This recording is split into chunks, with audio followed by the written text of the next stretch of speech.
What up, guys? Sorry, I've been dealing with other annoying shit, but I'm good to go now. Ready to get back on Joe's little adventure here.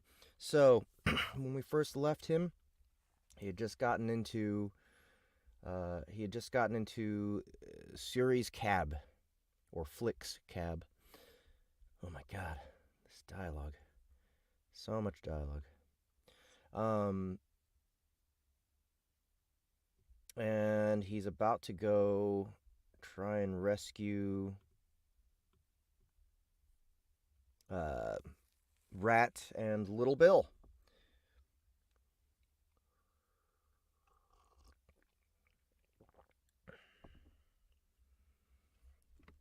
The jitters are gone? The jitters are gone. Awesome. Magical fixed internet or something. I don't know.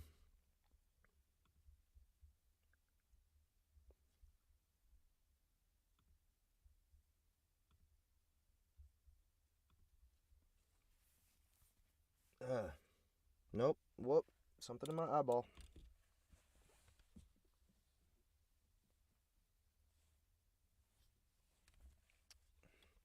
Sorry, paying attention to a couple things at once. Okay, so anyway, yeah, the let's see, Little Bill has been quote unquote caught cheating. Maybe they picked up Rat by association just because she's also human. No Crocs yet. No Crocs yet. But yeah, let's get to this. By the way, before we get started, make sure to go to soundbooththeater.com. Check out what we have available there. Plenty of Sarah King stuff, including Vampire Queen, which just released last week on Halloween, and a bunch of Tales from the Battered Mind, which is our horror and sci-fi anthology series. That's pretty much all Sarah King, except for like one story. And also we have some Legend of Zero short stories on there as well. Pretty soon we'll be publishing more stuff. So keep an eye out for soundbooththeater.com. Also, tomorrow we're releasing the second episode of Seance High Falls. That's our new cinematic audio series. That started on Halloween as well. That first episode is free, and it hasn't gotten enough attention at this point. I don't know why, but it's free. Go check it out, guys. It's really amazing. Harlan Guthrie is the producer and director of that one, and he did Malevolent, if you've listened to Malevolent on our platform already. If you haven't listened to it on our platform, it's a podcast as well. It's all over the place. So if you haven't checked out Malevolent or Seance, which I'm even more excited about because it's brand new and we're releasing the next episode tomorrow, please go check it out.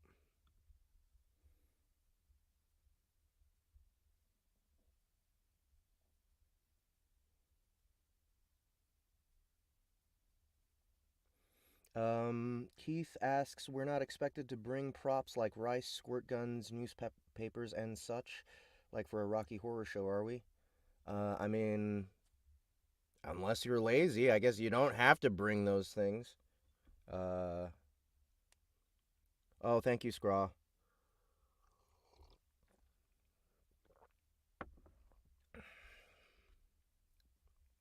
Thank, yes, Scraw is singing Seance's praises.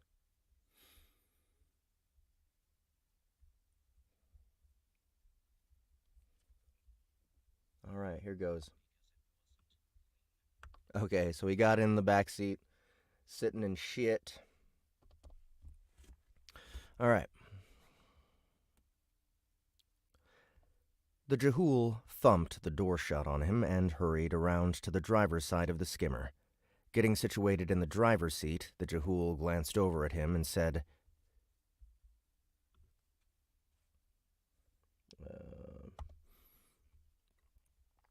"You have no idea how hard it is to be... You have no idea how hard it is to be Jehool in Kaleu. I keep trying to get off the planet, but my brother won't loan me the cash. They don't allow recruiting stations here. Too commercial, they say." Sorry about that, guys. I'm gonna have a few coughs to work through as I'm getting started here.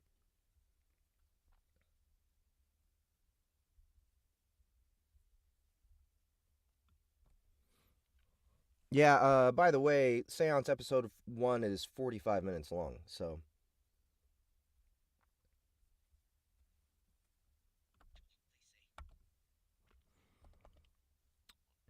Joe squinted at him. You'd be a Kongi?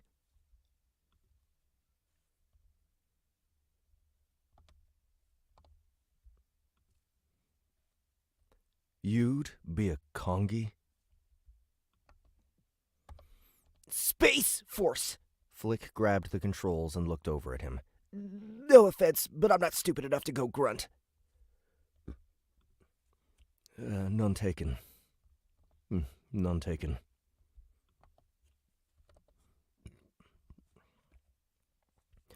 Joe said, pretty sure he wouldn't have chosen. Joe said, pretty sure he wouldn't have chosen to be crawling around. Joe said, pretty sure he wouldn't have chosen to be crawling around in the mud. Damn it. Joe said, pretty sure he wouldn't have chosen to be crawling around in the mud 2,000 digs underground with bombs and plasma landing all around him, had he been given a choice. Give me a tick here. Gotta make a call and make sure they don't start shooting them if we're a little late. Joe found the comm link for the Kaleu Crown and brought it up to his unit. Joe found the comm link for the Kaleu Crown and brought it up on his unit. Immediately, he got the casino receptionist. I need to talk to someone in the basement. A friend of mine called me saying you guys kidnapped him and...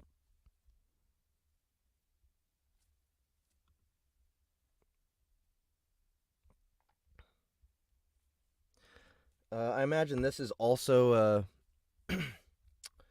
also a what is it called? Anueshi?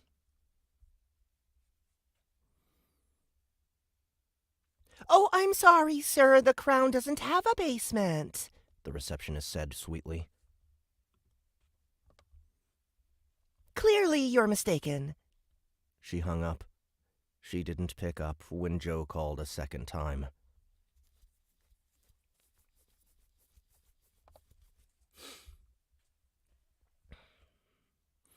Why do I have the feeling the moment I step inside the Kaleu Crown they're just gonna take my money and Rat, Bill, and me are all... Why do I have a feeling the moment I step inside the Kaleu Crown they're... Why do I have the feeling the moment I step inside the Kaleu Crown they're just gonna take my money and Rat, Bill, and me are all gonna disappear?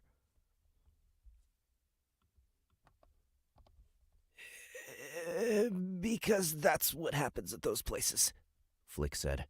He was squinting at him as he flew. You're really gonna try to rescue your friends from the Crown? Yeah. Then, remembering Flick's conversation of staying strictly legal...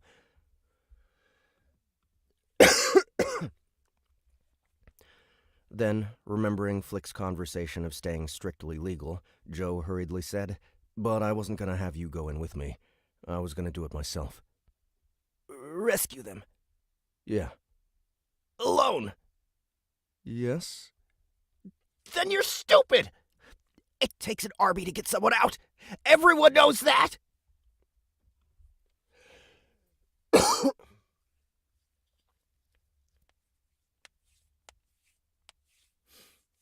What about younger Joe?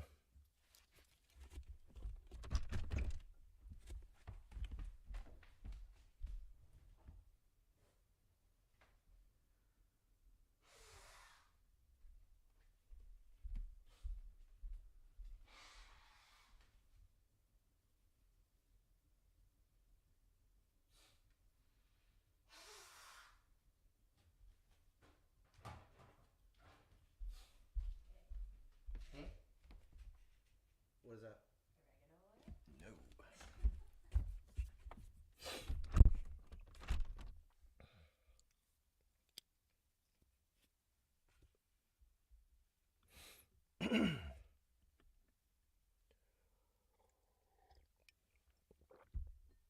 Yeah, it just might be my sinuses or something.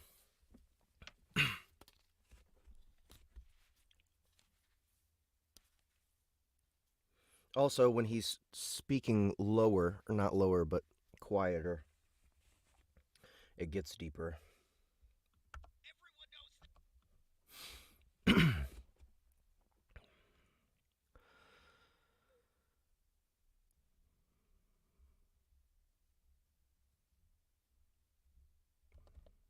But the Jehul seemed to be watching him with a new respect. You die for your friends, human? I'd rather not, Joe said, as he popped the cartridge back into place. But I will if I have to.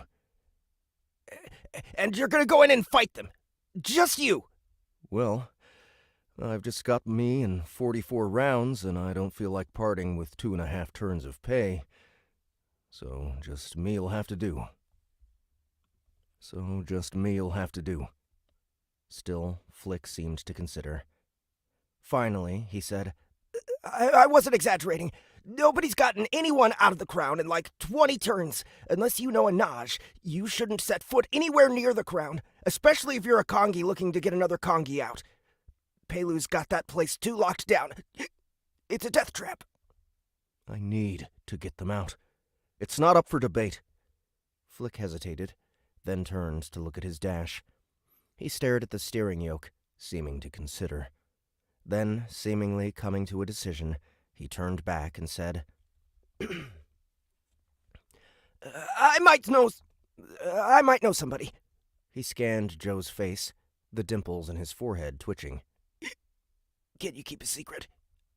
Absolutely, Joe said, remembering all the stuff he and his Plan Ops guys had kept from Maveen, lest they be skewered on poles and left to rot in the sun. Then he hesitated. Why? Just promise not to tell anyone. Joe's scowl deepened. Tell who? The Jehul fidgeted with obvious agitation. My brother. Her dad. They'd kill us both if they knew. Okay. Some sort of love tryst thing going on? Flick recoiled. That's disgusting. She's a Weshi, I'm Jehul. Joe was confused. Then why? Just promise to keep your mouth shut. Promise? Sure. The Jehul seemed to steady himself. Okay. Hold on. I'll make a call. Joe listened as the Jehul got on the dashcom of his shuttle and dialed in a number.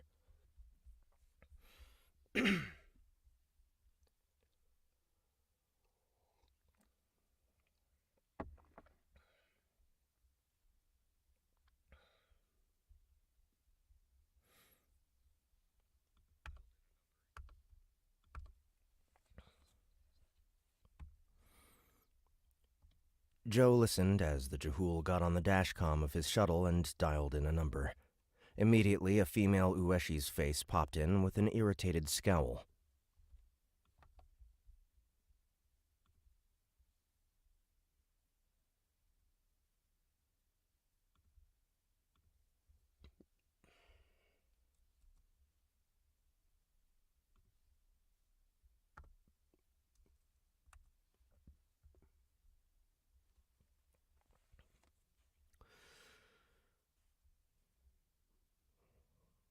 Flick, you can't just call whenever.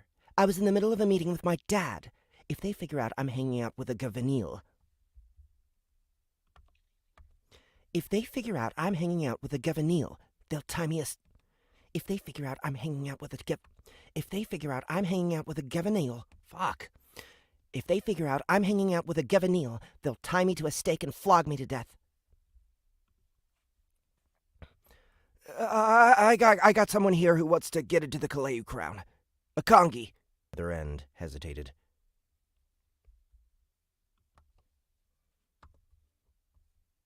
My brother grabbed someone again? A couple of humans. The big-crested Ueshi on the other end groaned. Wait. Okay, so... Thuple size.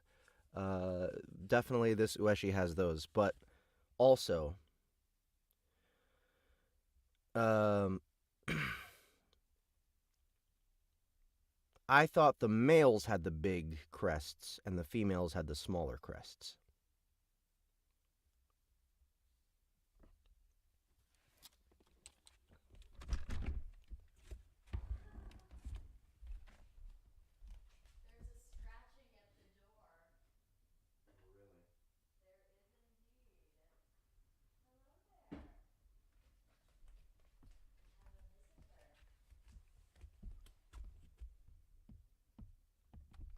Well, you just described her crest as being huge.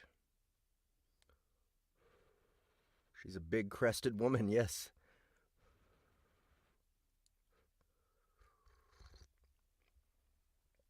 Is this non-binary Ueshi?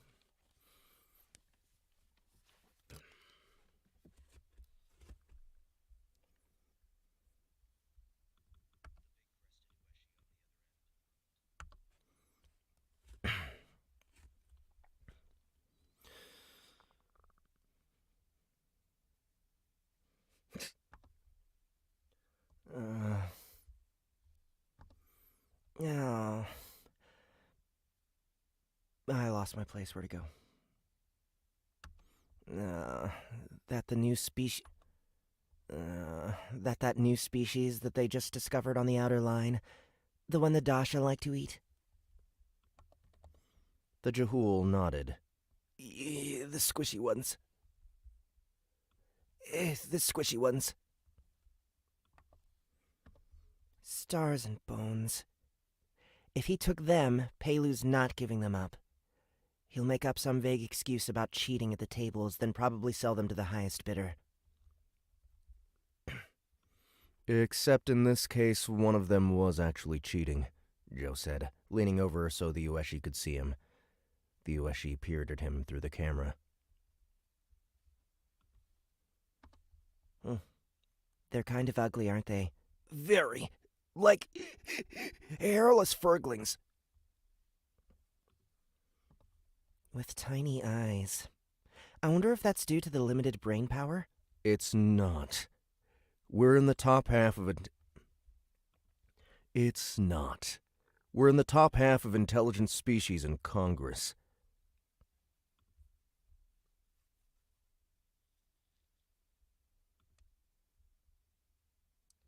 Change to small.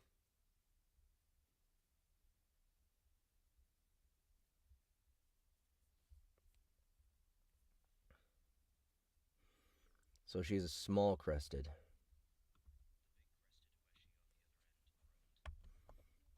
The small-crested Ueshi on the other end groaned.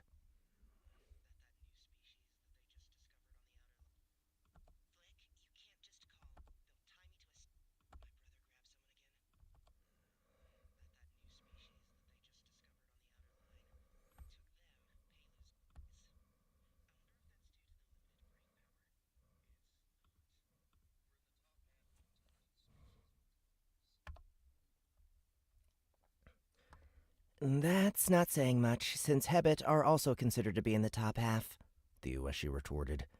In the driver's seat, Flick nodded commiseratively at Joe.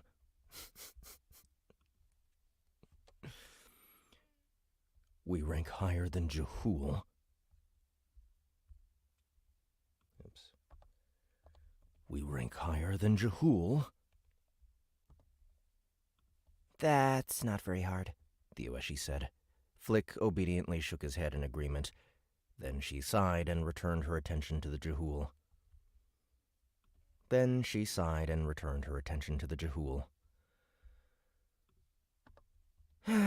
Look, I'm sure your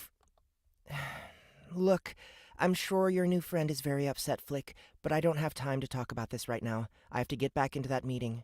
I can slip away in about 30 ticks if you want me to talk with him. I can slip away in about 30 ticks if you want me to talk with him personally. I can slip away in about 30 ticks if you want me to talk with him personally, but tell him not to give his... Fuck. I can slip away in about 30 ticks if you want me to talk to it. Oh my god.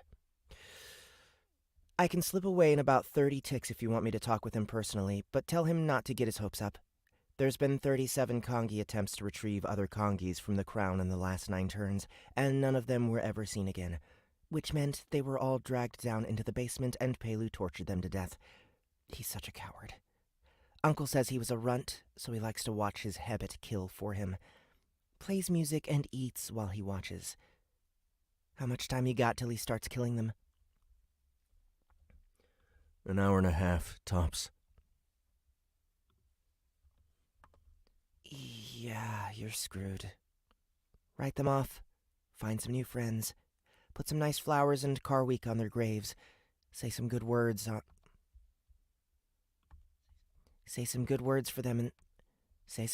them for the relatives. You're Kongies, right? Not gonna live long anyway. But hey, I gotta go. Flick, if you want to talk later, I'll send you a message when I'm done. Next time, text me before you just call my private line. My dad almost lost it. Then she cut the feed, leaving Joe and Flick alone. That's pretty much what I expected, Flick said mournfully. Shasta likes to help Kongies, but she sounded less interested than usual. He gave Joe an apologetic look. Probably because you're human. You guys have a big bounty on your heads from the Dasha. Plus, nobody knows what you're capable of. You're also new. So everyone's waiting to see if you've got something special about you, like the Dreet, the White, the Dasha, the Baga, the Jakal, and the Gweji.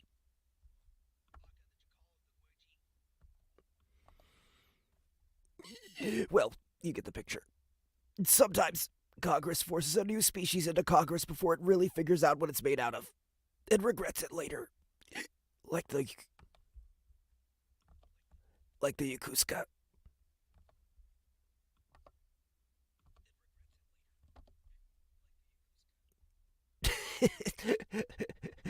Man, did the White screw up pissing them off. Too bad Congress exterminated them. Not often something pulls one over on the White. And the White need to be brought down a peg or three. Flick shook himself. Anyway, Shasta's probably just wanting to see if humans have something special about them. Something Congress can't control, like the Yakuska. They were the last sentients Congress found before it rejected their citizenship application and killed them all. That was about 3,500 turns ago, if my mushy Jahul brain remembers correctly. Joe didn't know what the Yakuska were, but he did remember how creepy the little black...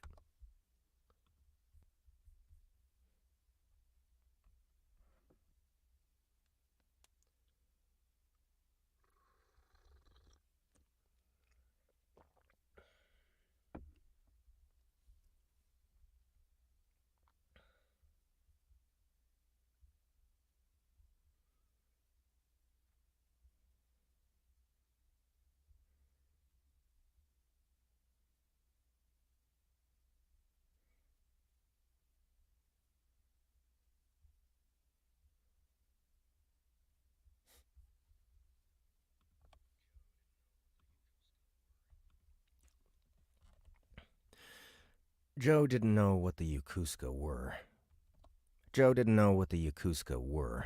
but he did remember how creepy the little black-eyed alien had been when it locked him in its gaze on Kofat.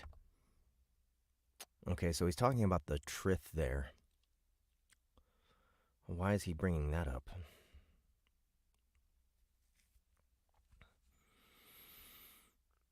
Okay.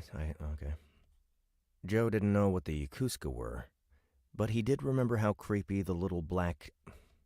Joe didn't know what the Yakuska were, but he did remember how creepy the little black-eyed alien had been when it locked him in its... I'm trying to think of how to do the inflection on this to make it make sense.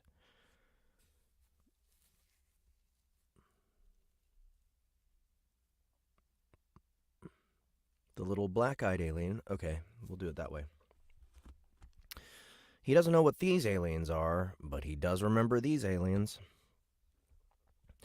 Joe didn't know what the Yakuska were, but he did remember how creepy the little black-eyed alien had been when it locked him in its gaze on Kofat. So everybody's waiting to see if humans have something special about them. Like the Trith.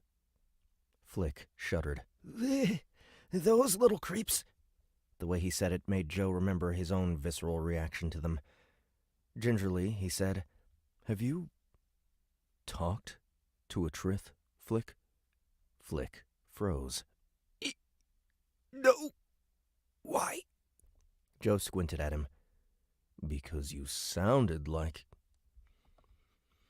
No! Never talk to a Trith! Nope! Flick said, holding up his hands. Only traitors do that! One talked to me, Joe offered. Flick relaxed immediately. He said I'd be forgotten. Then he frowned. Or forgotten's right hand. Or something weird like that. And he wanted me to promise to kill a Goiji when I got a chance, for the good of the universe. Man, it all sounded like garbage, but I couldn't move.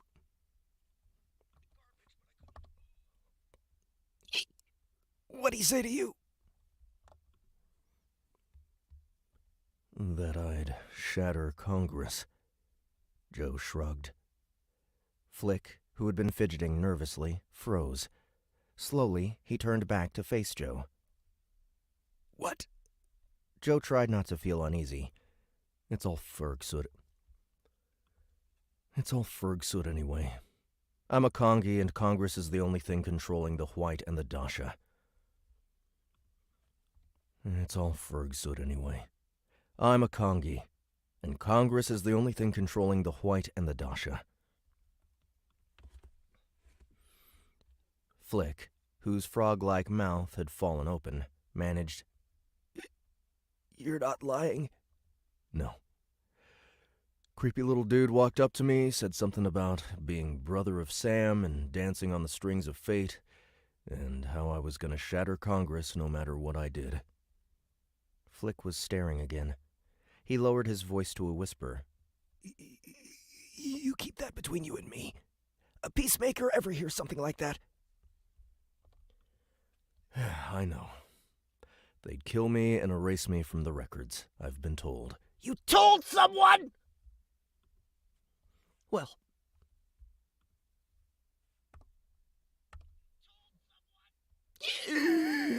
Well, that was stupid. he lowered his voice immediately. How do you do it? Huh? Shatter it. Everyone's been waiting for that for 1,000,000 turns. How do you do it? I don't know. But there was this one palm reader once who told me I was going to die in a cave fighting dragons. Dragons? Is that a new species?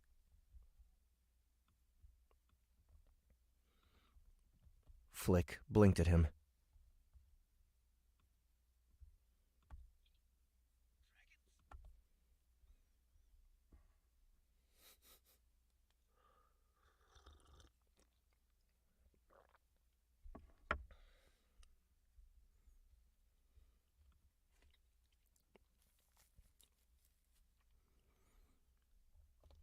An old Earth myth.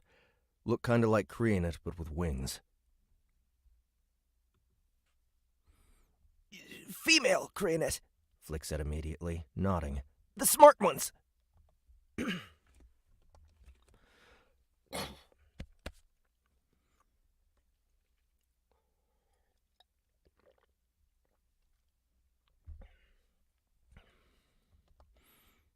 Joe froze, remembering his D&D games with his brother 5 turns ago now, and how hard it had been to kill a dragon. You mean, there are winged Kreenet out there? That brought a whole new level of unease to his recollections of the palm reader's fortune-telling skills, and how she had mentioned a place called Kofat and entering Congress into a new age. Yeah, but they're rare. Congress keeps most of them in stasis so they can't breathe. Nope. Yeah, but they're rare. Congress keeps most of them in stasis so they can't breed, then dumps them on a white planet when they deserve it. Joe got a wash of unease, thinking again about all the... Joe got a wash of unease, thinking again about all the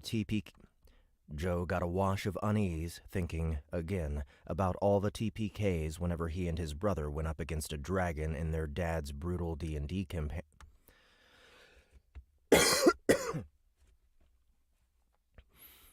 Joe got a wash of unease, thinking again about all the TPKs whenever he and his brother went up against a dragon in their dad's brutal D&D campaigns with his Marine buddies back on Earth.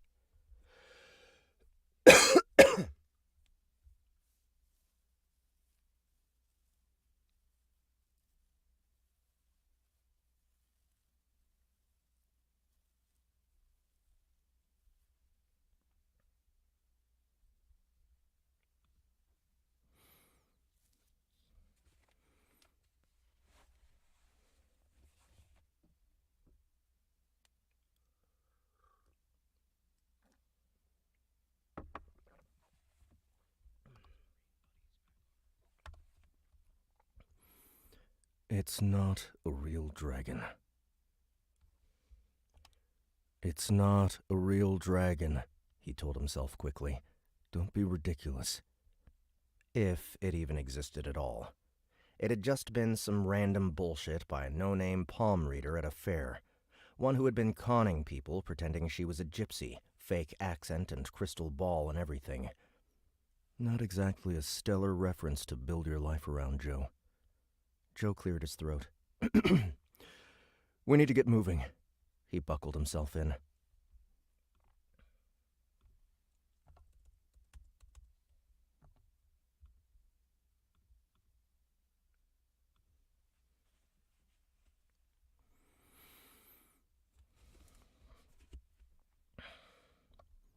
So I was thinking about your predicament with that assassin, Flick began as he started switching on the skimmer. White hate Baga. They hate them so much they refuse to go to Baga planets. So if you...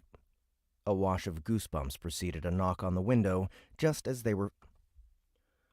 A wash of goosebumps preceded a knock on the window just as they were lifting off. Flick jerked, and the skimmer settled back to the yard, allowing the redhead from the ramen shop to peer in at them.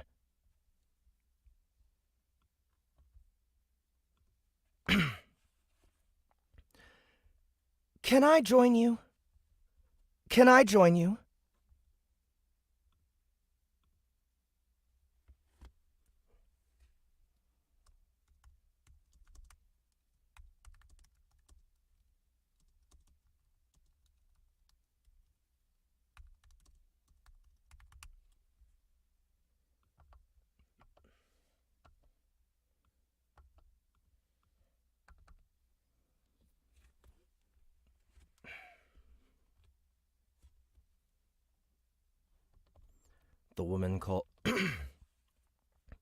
The woman called through the tinted glass.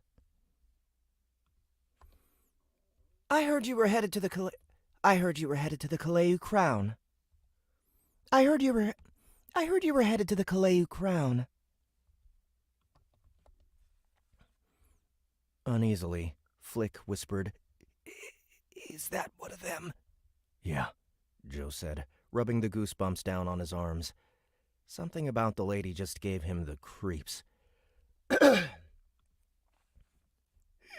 I have to let it in, Flick whispered, eyes wide with horror. If I don't, they'll know that I know and that I was helping you, and they'll target me next. The pretty redhead knocked again, more insistent this time.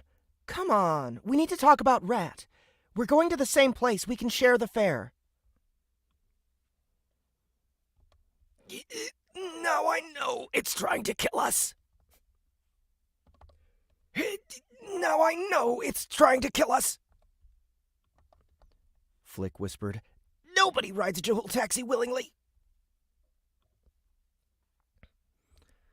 This one isn't trying to kill me. Just a prank, something humiliating before he goes back to kill my friend Rat. I could fly up into the atmosphere and dump it.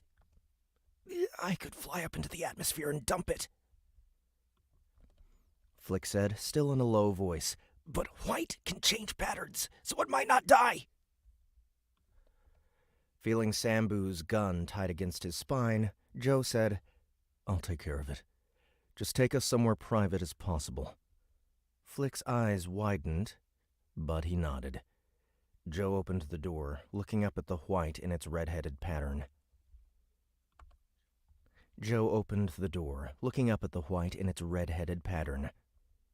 You gotta go to the Kaleu Crown? Yeah, The woman said. saw you had space and we're headed the same direction. Figured we could save some credits. Sure you did, Joe thought, forcing a smile. All right, no problem. Though, The woman said, grimacing when she saw Flick seated at the pilot seat. maybe you and I could go get some other shuttle? I mean, something not a Jahul? I don't have time for this, Joe thought, checking his comm. He had 40 ticks to get to the Kaleu crown. Then he considered how long it would take to dispatch the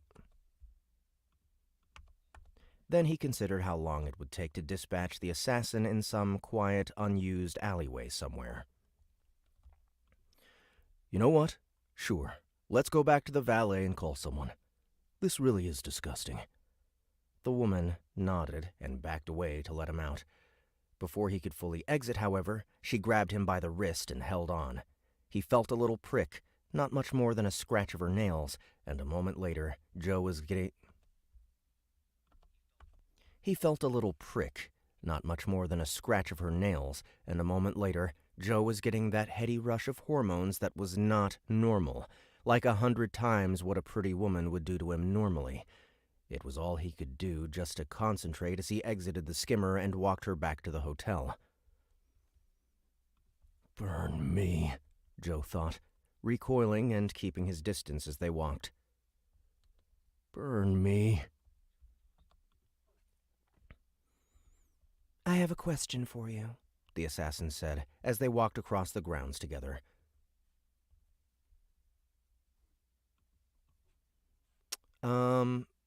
Does he say or does he think what's that? Because it says Joe thought. But it seems like something he would say.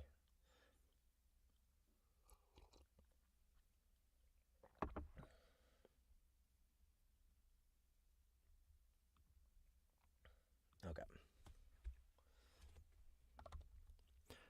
What's that? Joe said, driving his fingernails into his palms to keep himself thinking clearly. As they walked, the woman casually said, Do you think I'm stupid, Joe? Joe blinked. Huh? Can't sleep with someone in the room with you? I've studied human behavior for weeks in preparation for killing your friend, not to mention you slept in a barracks with over... Can't sleep with someone in the room with you? I've studied human behavior for weeks in preparation for killing your friend, not to mention you slept in a barracks with over 400 other recruits for the last 5 turns straight. You are acting completely out of character. At the ramen house, you seemed to be acting off, so I was testing your reactions to see whether or not you realized I was an alien. Clearly, you did. Joe stiffened, his mind once again warring with his balls. Oh.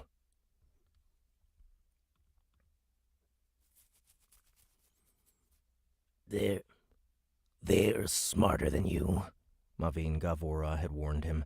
White are the most intelligent creatures in Congress, aside from maybe the Baga, and the Goiji, of course. But the Goiji are officially just a myth, and the Baga should all be executed on sight. Thankfully, the techless Janja turds rarely leave their planet because most sane people shoot first and ask questions later. So you really only have to deal with the white.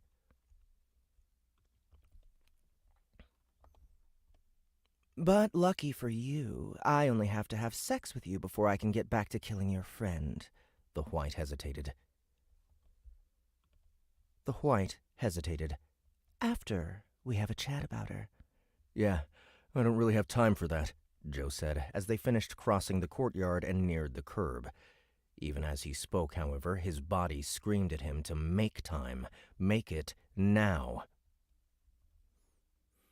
I care less about your time than I care about a Baga's half-grown leg, the white snapped. Your friend did something impossible, and you're going to tell me how. Then I'm going to fulfill her favor. You want to do this the easy way or the hard way, Commander Zero? Joe kept a nervous distance, eyeing her warily. What's the easy way? Joe asked, as they neared the valet. The easy way, the white said calmly, is I simply take you back to your room, dominate you to complete the favor, have a chat with you about Rat, and leave you alive and well, and go back to my task. And the hard way? Joe asked, stopping beside the valet, just off the yellow line marking hotel property. His goosebumps were almost painful now, tightening up the skin on his arms and legs and back until he felt like some sort of lizard. If it hadn't been for the fact the same thing had happened in the ramen shop, Joe would have thought it was whatever the assassin had dosed him with getting out of the car. That's gotta be some reaction to the white itself, he thought, rubbing his arms as he looked at the redhead. The hard way? The woman said, oblivious to his skin's reaction to her presence.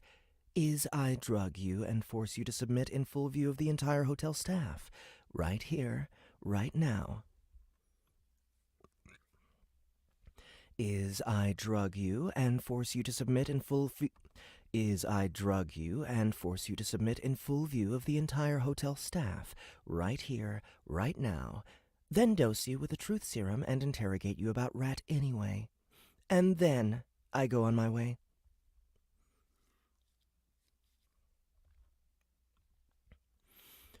Well,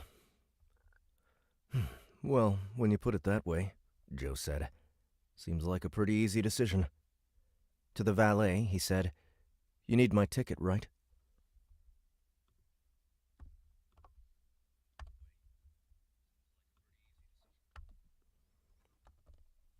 The valet blinked at him.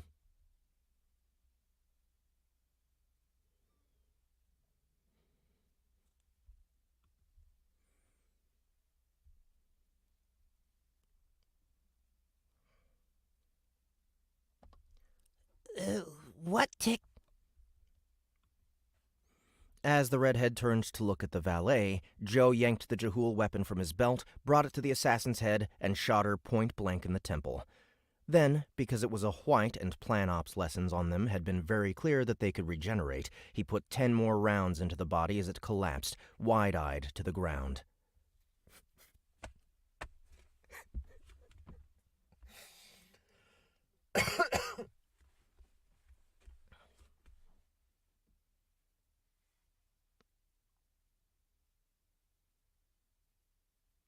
Are these the same? Are these his habits?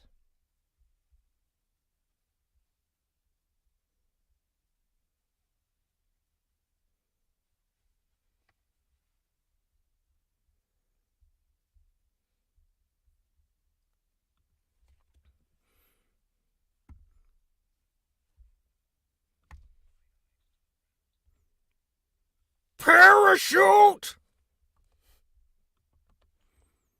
The big habit standing at the edge of the yellow line cheered, pumping a club over his head ecstatically. Let me try that one more time.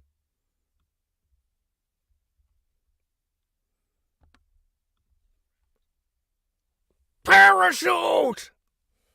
Yeah, that sounds more like a cheer.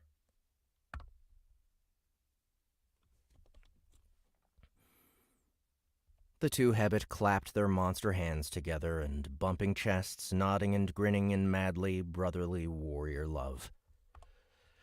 The two habit clapped their monster hands together and bumped chests, nodding and grinning in manly brotherly warrior love.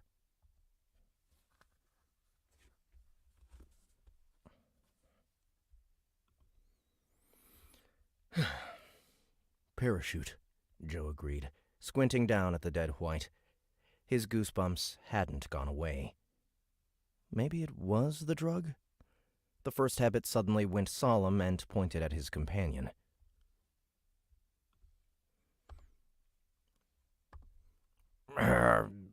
He say parachute too.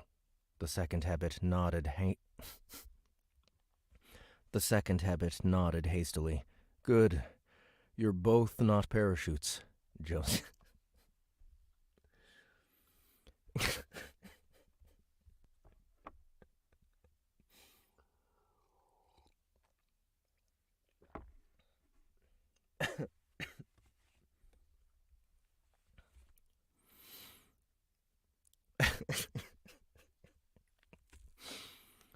Joe said, nudging what was left of the white's wormy red Zora out of its dissolved skull and slicking it a few digs across the ground to make sure the alien couldn't somehow put itself back together. His arms, back, and legs continued to prickle with goosebumps, despite the fact the threat was clearly over. Then, to the valet, he said, Sorry, had to distract it for a minute. Don't have time to clean it up. Hope you don't mind if I just, leave this here? The little Weshy's mouth fell open. Very slowly, he shook its head. He shook his head, probably. Very slowly, he shook his head. No, sir, the creature said.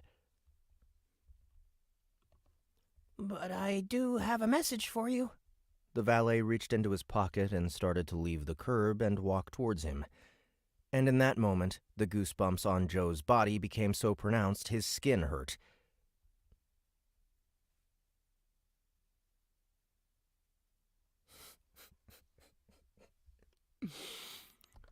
And there's the other one, Joe realized. He jerked his gun up at the valet, stopping the smartly dressed Ueshi in its tracks. You move, you're dead. You move, you're dead.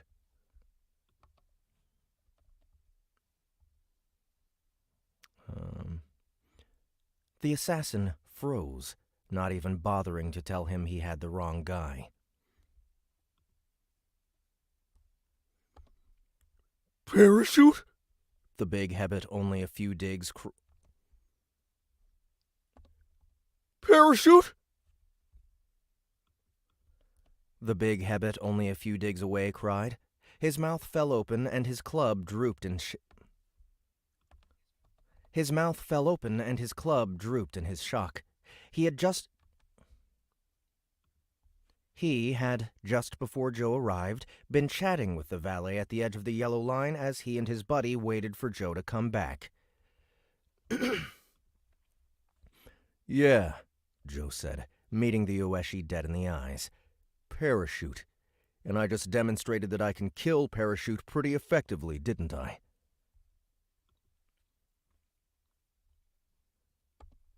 I suppose it would be fruitless to tell you I'm just an innocent Ueshi, seeing how well that turned out for my peer, the Ueshi said. Pretty much. I've got a deadline and I don't have time to... He hesitated, frowning. Wait. You owe me a favor?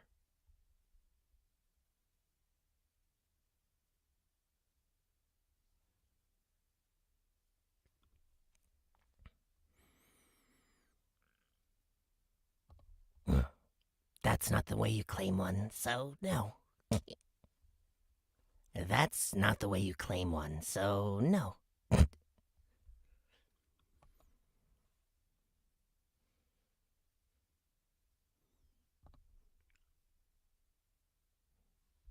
Actually, I'm gonna change which dude is saying parachute here.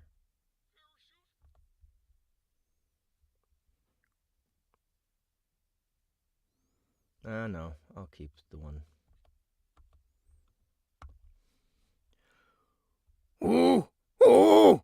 The closest Hebbit cried excitedly. Parachute need here. Hebbit make survivor wish.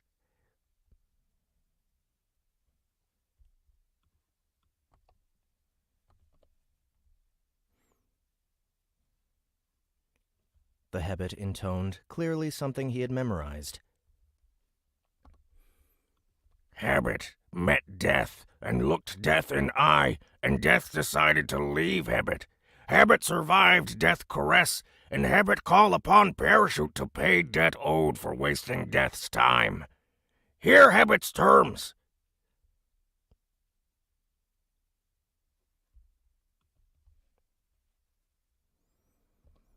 1,000 Baga stick you to death! Shut up, you stupid Hebbit! The assassin cried, spinning around to scowl at the Hebbit. Doesn't count if you don't know my name! But the words triggered a lecture that Maveen had given him on white rituals, and it all came rushing back. Grinning a little, Joe said, Penol Zala. Penol Zala. I make a survivor's wish. The assassin froze and slowly turned back to look at him, its little blue mouth hanging open. How did you... Carefully, Joe continued to intone, I met Death and looked him in the eye, and Death decided to leave me. I survived his caress, and I call upon you to pay the debt owed for wasting his time. Here are my terms. Ah, animals just kill me.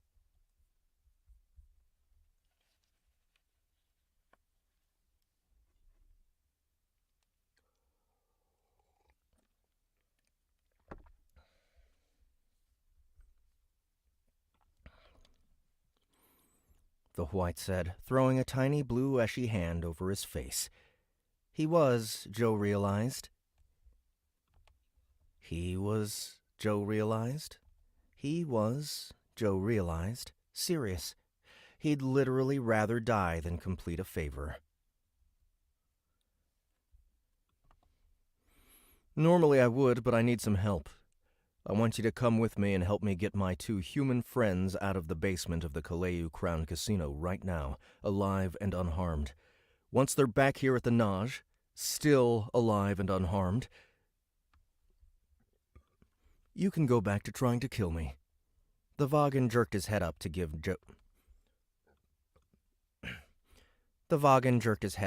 Joe... a narrow look.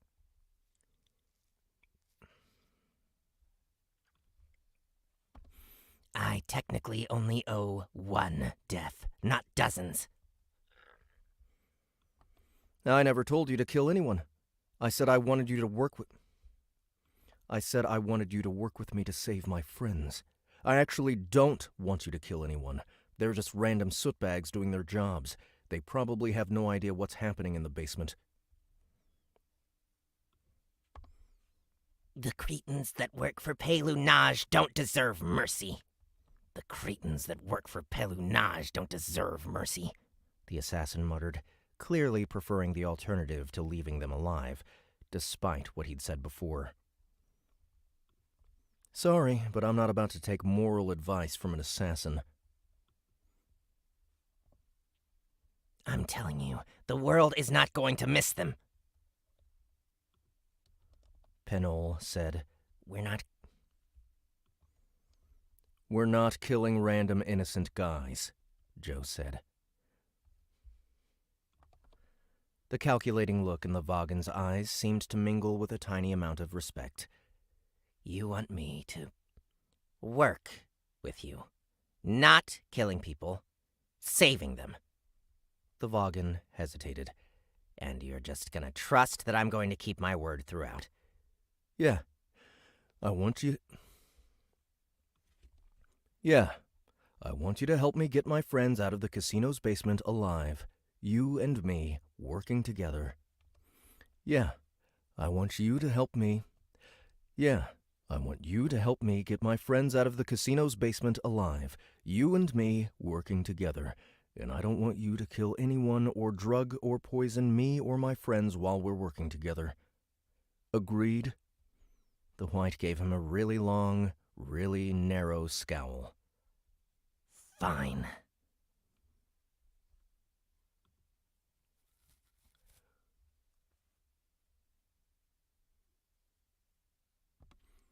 Yay! The Hebbit cheered. Death parachute, 0 parachute now!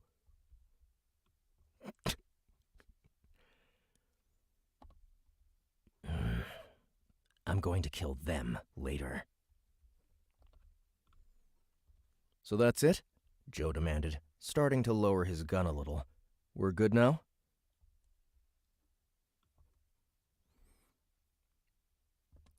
Parachute needs confirm. Parachute needs confirm. The Hebbit warned. Needs say. Oh, shut up, you mindless sack of meat! The assassin snapped, but to Joe he said, I give you my oath as a Vagan that I will complete this task for you as you've laid it out. That the right one? Joe asked his Hebbit buddy. The 2 bodyguards standing at the edge of the property nodded enthusiastically. Sweet. Let's get moving before Rat kills everyone. Even then, the rush of hormones were so bad that Joe was having trouble not feeling the...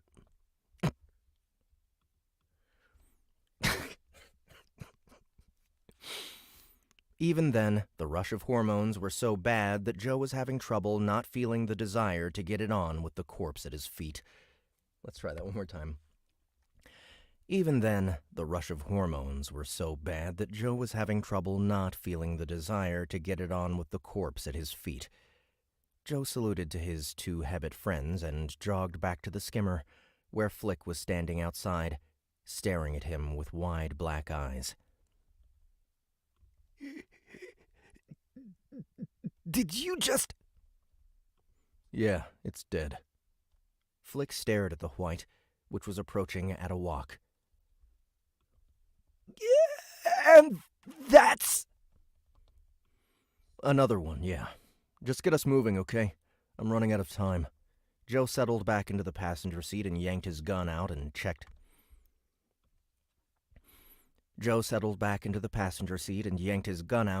Checking the number of rounds it still had left. Probably checked. Joe settled back into the passenger seat and yanked his gun out and checked the number of rounds it still had left. 33. He left the gun in his lap as the white came walking up nonchalantly. Time to see how big my nuts really are, and if that favor thing is really all it's cracked up to be. As coolly as he could, without puking with nervousness, Joe slid over to let the assassin sit down beside him. The assassin did, casually buckling itself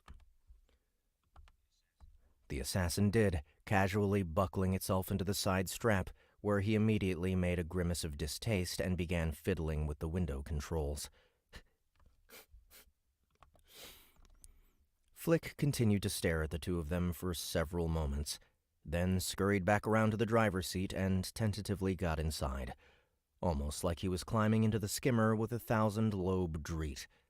He stared at the Ueshi patterned white for a moment, until the white caught his glance and stared unconcernedly back, before quickly going for the controls and getting them headed towards the Kaleu crown. There was an awkward silence for several ticks before the white said over the rush of air through his open window, Must be hard being a Jahul taxi pilot. It's tough. It's tough.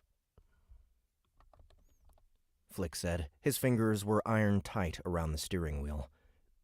Must be hard being an assassin.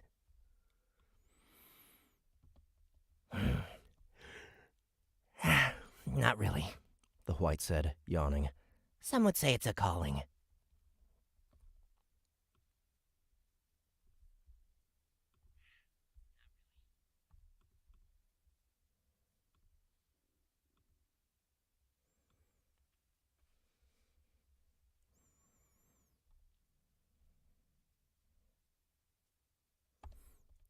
So is this the first time you've messed up? The white's Ueshi blue eyes narrowed slightly, before he became more concerned with the sticky substances smeared around the interior of the vessel. There have been a couple others, the assassin admitted, carefully leaning away from the door wall that was smeared with them.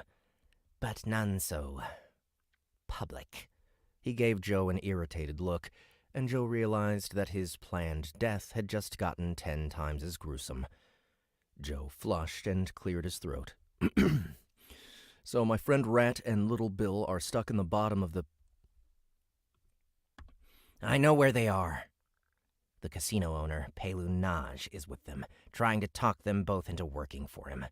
He hesitated, glancing up at Joe with curiousness. You make interesting friends, Commander Zero. Both here and on Kofat. I don't know.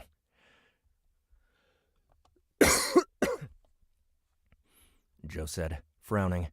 I think I make the normal kinds of...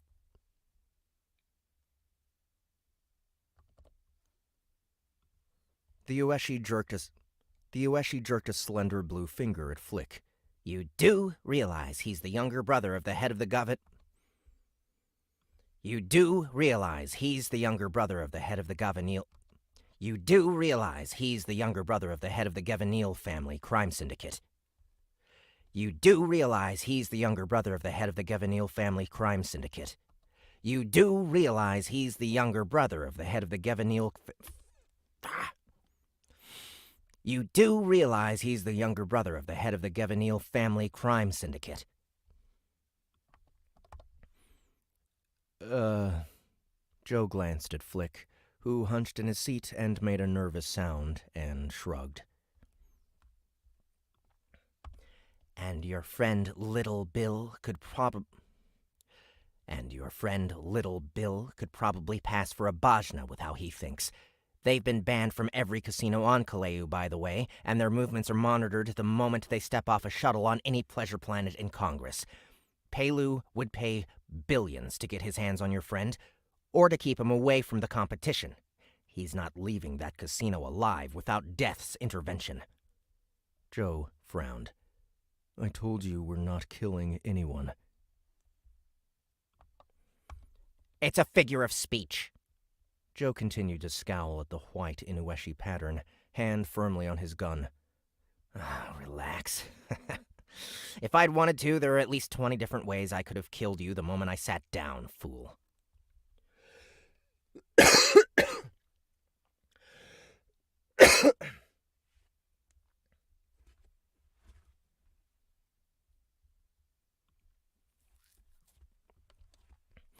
He settled into his seat and glanced out the window.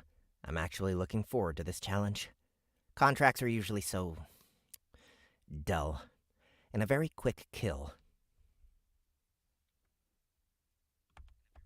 In, a very quick kill, then out and on to the next. Boring, really. You want boring? Joe said, remembering how much time they spent on drills. Try being a Kongi. I have better things to do with my life than be meat for the congressional war machine, the assassin said, his disdain for Joe's career field clear.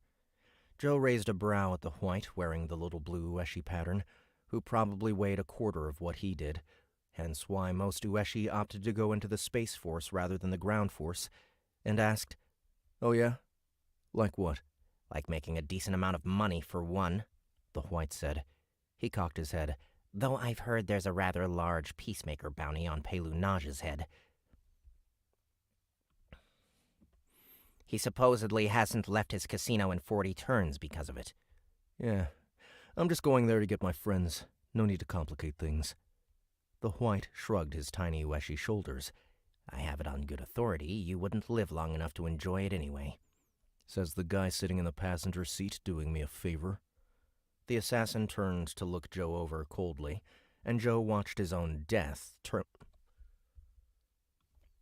The assassin turned to look Joe over coldly, and Joe watched his own death tumble around in the white's head.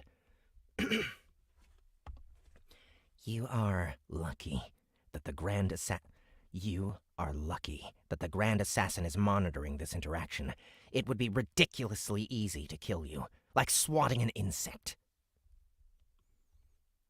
Joe frowned, not remembering Maveen saying anything about a Grand Assassin. What, is that like your boss? The Ueshi-patterned white turned back to the... The Ueshi-patterned white turned back to face the window, ignoring him. How did you know about Rat and Little Bill?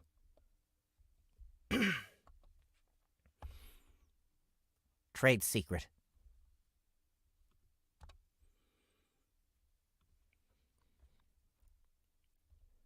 Hey, if we're working together... I have no obligation other than to help you extract your two friends from the casino.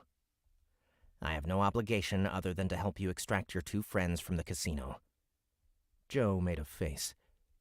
Okay, let's discuss a plan. Flick, how long until we land at the casino? Excuse me. 69mega.com. Fire, fill life with emotions, find love.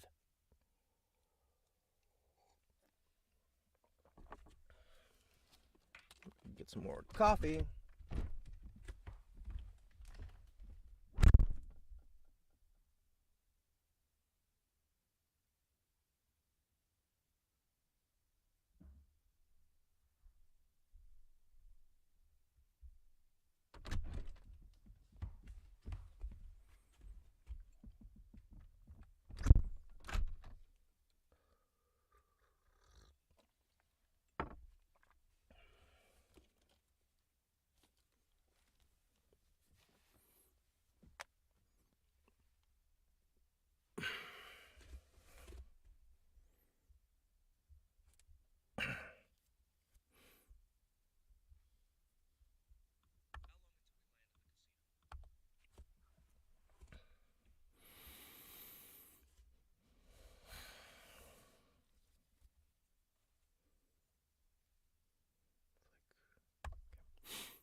23 ticks, Flick said, checking something on his dash.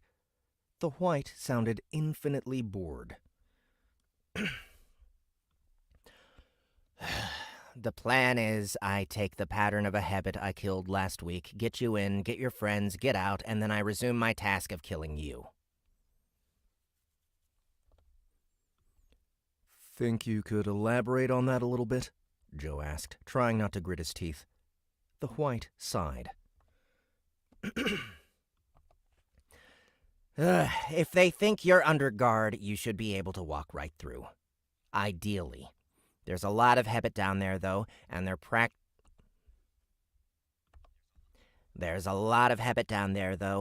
particularly aggressive and stupid because Pelu feeds them hostility enhancers. Whatever they do, just keep your head down and pretend to be completely subdued, or they'll probably start a fight. Joe didn't like the sound of that. We don't have time for that. Your friends are far more valuable to Pelu alive than dead. The Ueshi pattern. Why? No need to do that. Where'd he go? He's a businessman. He won't kill them if they cooperate. His demand for payment was probably just a ploy to get you inside his door so he can capture you too. You have forged quite a name for yourself this early in your career, Commander Zero. Rat's not gonna cooperate. Joe grimaced. Little Bill, either. I mean, he used to work for the mob, so maybe he'll fit right in. But he's got an attitude problem.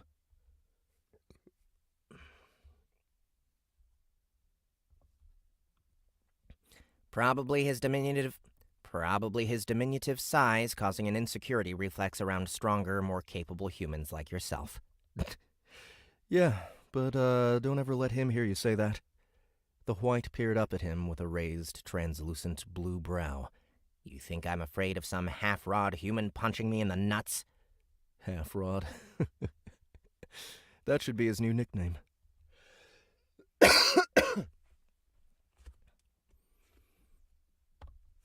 The second part of my plan is that I will need to change patterns and acquire new clothes. For this, you will wait in the skimmer until I give the word. Joe winced at acquire, immediately feeling bad for ruining some poor stranger's day. The white must have read his expression correctly because he said, "And when they wake up, naked and alone in a closet, they will be thanking their gods they are alive after succumbing to a Vagan assassin, and probably spend the rest of their meager lives telling the tale at dinner parties about how their deities shone upon them in the face of..." Try it from the top. "And when they wake up, naked and alone in a closet, they will be thanking their gods they are alive after succumbing to a Vagan assassin, and probably spend the rest of their meager lives telling the tale at dinner parties about how their deities shone upon them in the face of certain death.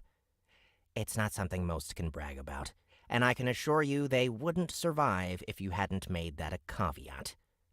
Joe grimaced. Okay. Just be nice. "I will do the task as you set it out for me," Penol Zala said, leaving the rest ominously unsaid. Realizing he probably would be better off not pushing the assassin who was sitting beside him in the same vehicle, Joe said, "So, why are Rat and I being targeted? Who's trying to kill us?" "A trith," Penol said, as calmly as if he were talking about the color of the park below. Are you serious? Flick cried, even as Joe stiffened, wanting nothing to do with the Trith or their prophecies ever again. Trith hired you? "It seemed to think a Vagan's services were necessary," Penol said. So this isn't about what happened on Kofat? It's just random? "Oh, I assure you it's not random," Penol said, still sounding totally bored.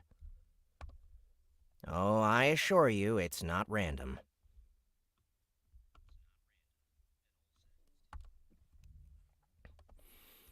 The Jehul's frog-like mouth hung open, and he stared at Joe.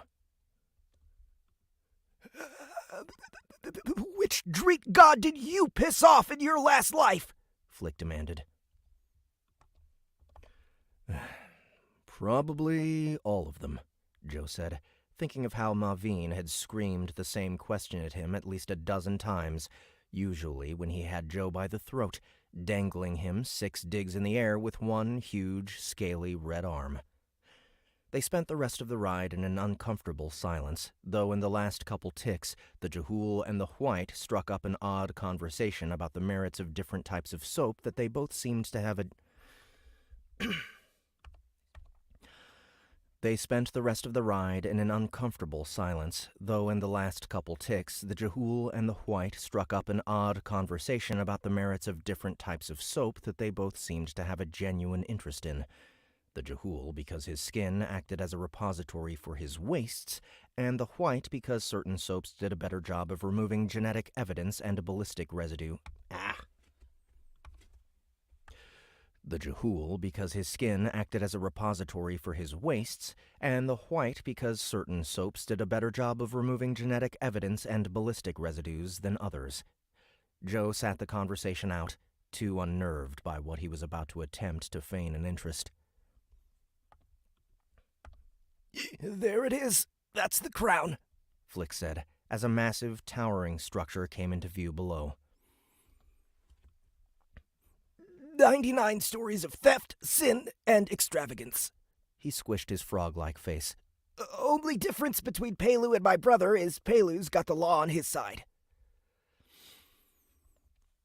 Joe took a moment to ogle the huge, glitzy, walled structure, stunned by the opulence of the towering golden parapets, megalithic statuary, and luxury pools. Joe took a moment to ogle the huge, glitzy, walled structure, stunned by the opulence of the towering golden parapets, megalithic statuary, and luxury pools.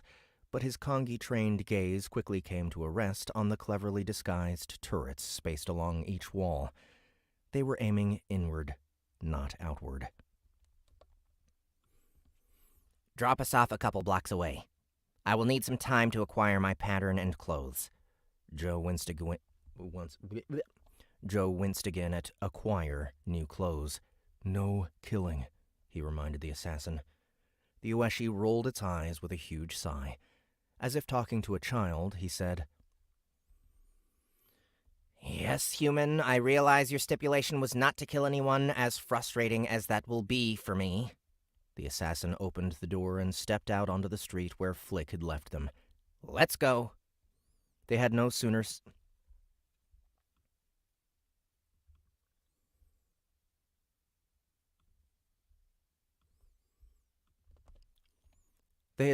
stepped out onto the granite pavers when a smartly dressed Hebbit in a shimmering alien suit firmly grabbed Joe and the White by the... They had no sooner stepped out onto the granite pavers when a smartly dressed Hebbit in a shimmering alien suit firmly grabbed Joe and the White by the scruffs of the neck and hauled them away from the skimmer.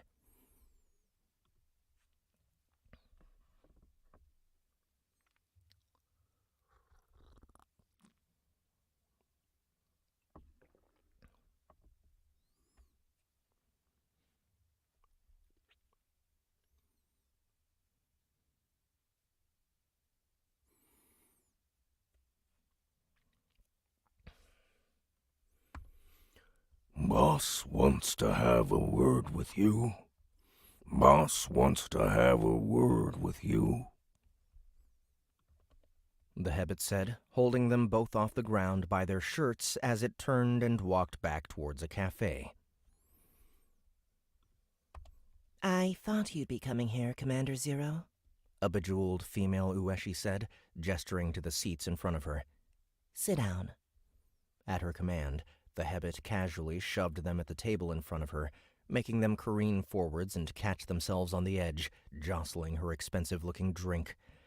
In a move literally too fast to see, the Ueshi at the table threw her hand out, catching the delicate glass goblet as it fell and lifting it away from the table before it spilled a single drop of the neon blue liquid. The vase on the table, however, did not fare so well.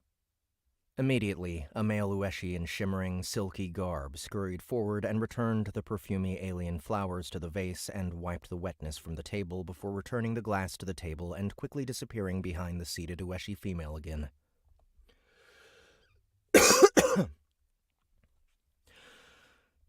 Joe watched the assassin fist his tiny blue fingers, but not kill the habit that had shoved him towards the table. I came to stop you from doing something stupid, Commander Zero, The female Ueshi said, watching him over her neon blue drink, with concern.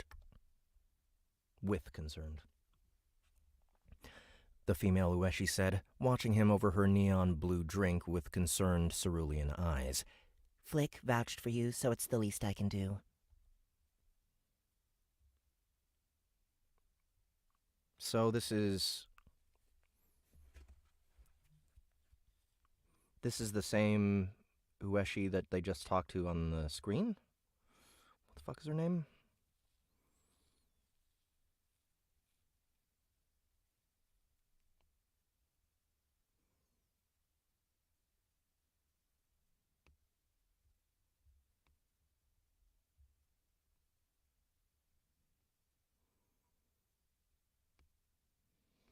It doesn't say.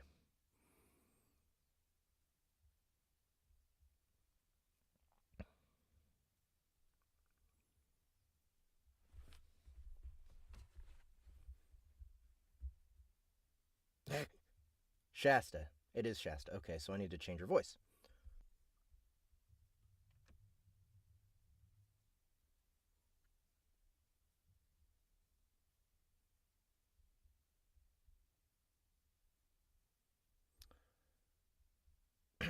I've never heard someone say ogle. Well,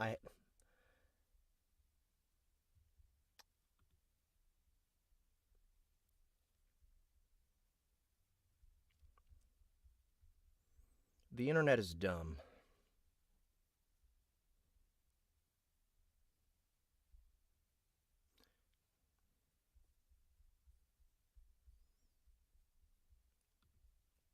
Alright, let me go listen to my first take on her. It's over here. This is the longest chapter ever.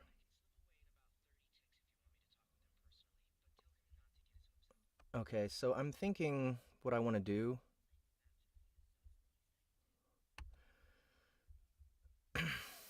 I think what I want to do is replace the original. Because I mean, like, at first I was picturing her as more of, kind of like down-to-earth, kind of, I don't know, like, almost like a philanthropist type.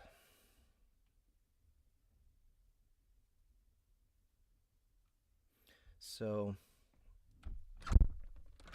but, like, she's right here at the casino. She's smartly dressed.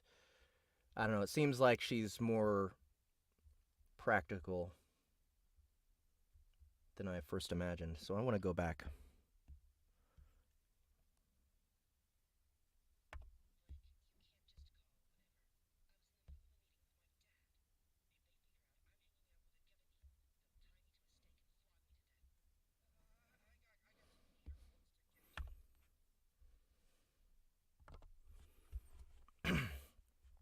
Flick, you can't just call whenever. I was in the middle of a meeting with my dad. If they figure out I'm hanging out with a Gevanil, they'll tie me to a stake and flog me to death. My brother grabbed someone again.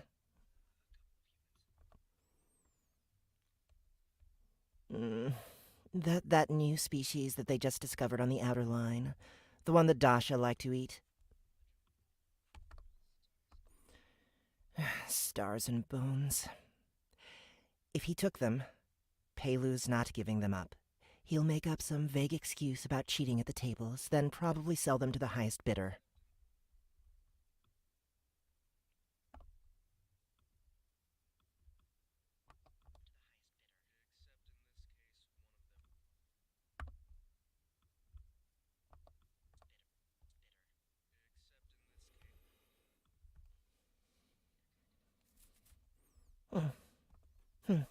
They're kind of ugly, aren't they?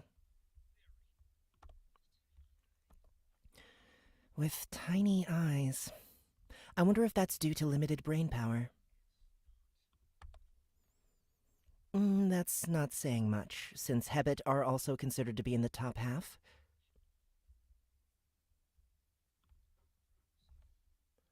That's not saying much, since Hebbet are also considered to be in the top half.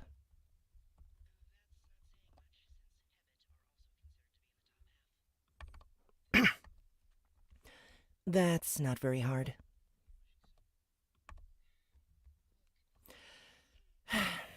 Look, I'm sure your new friend is very upset, Flick, but I don't have time.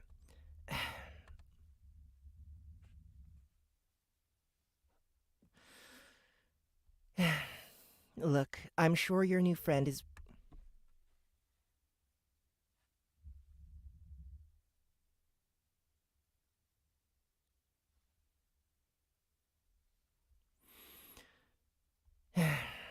Look, I'm sure your new friend is very upset, Flick, but I don't have time to talk about this right now.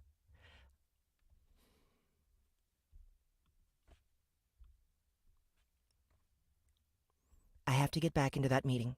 I can slip away in about 30 ticks if you want me to talk with him personally, but tell him not to get his hopes up. There's been 37 Kongi attempts to retrieve other Kongis from the crown in the last 9 turns, and none of them were ever seen again. Which meant they were all dragged down into the basement and Pelu tortured them to death.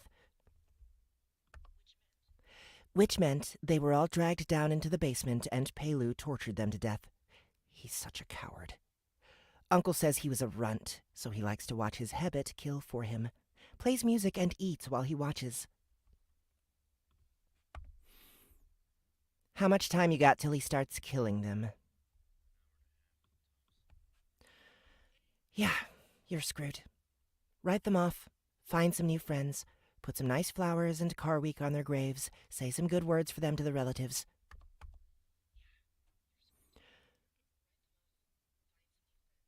Put some nice flowers and car week on their graves, say some good words for them for their relatives.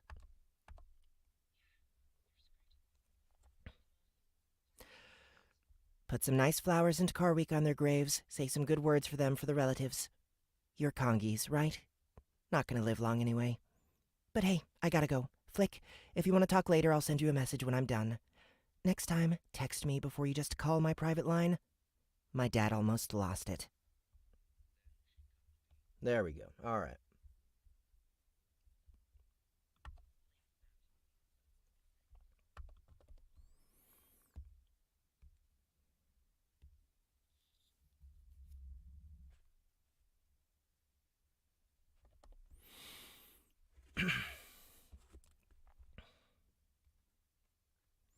She took an unconcerned sip, cocked her head at the drink, then nodded at her assistant and offered it to him.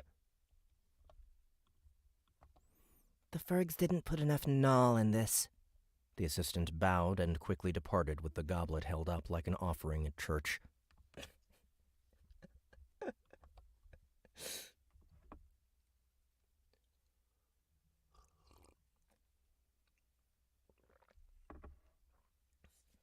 Soda slut. That's fucking funny.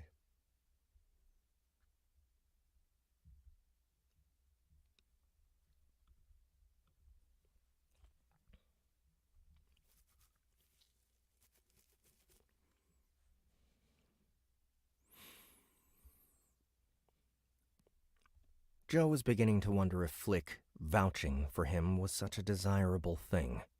He gingerly pulled a chair up to the table, looking nervous over his shoulder at the massive 7-dig pillar of green-skinned muscle that was looming behind them, an expensive-looking metal club with a retractable neck in hand. Whoever this Ueshi was, she apparently could afford to outfit her thugs with something a little more sophisticated than nail bats. It took less than a tick for her assistant to return with a fresh goblet that was visibly a richer color of blue and place it gently in front of the Ueshi female. She took a delicate sip, nodded, then reached into a basket and broke a small round orange object that looked almost like an egg into it. I have to save my friends, and we're running out of time, Joe said, as she stirred the green slime of the pod into her drink. You're not going to be able to save them, The Ueshi laughed, throwing the pod aside and stirring the neon blue drink idly.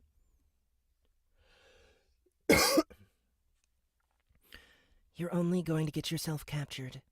She glanced at the white with him. Who are you? The valet, the assassin said. The Ueshi made a face. You're a white. She glanced at Joe. Don't you know it's stupid to work with white? They're all psychopaths. She glanced back at the white. No offense. None taken. We have evolved beyond empathy. Such an inconvenient trait. Only a few genetic throwbacks still maintain the vestigial concern for others' welfare, but we work tirelessly to remove them from the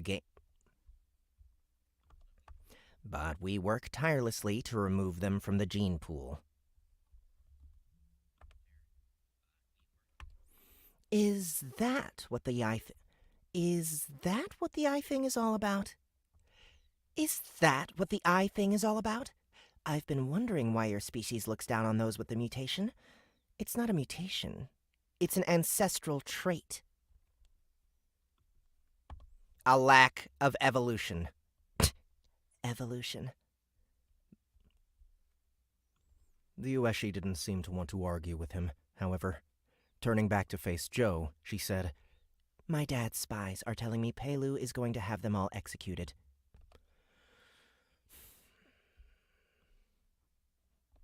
My dad's spies are telling me Pelu is going to have them all executed. Too mouthy. They've got a Boggin Kongi down there that showed up with the female, and they've been shouting taunts at their guards pretty much non-stop since they got there. Pelu was originally going to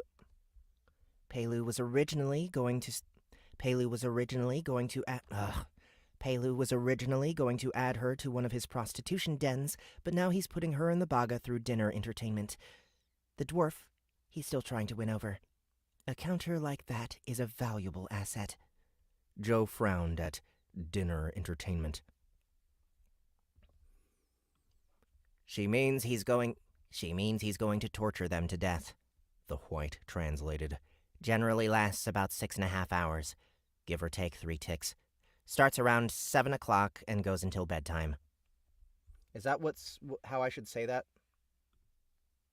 7 o'clock?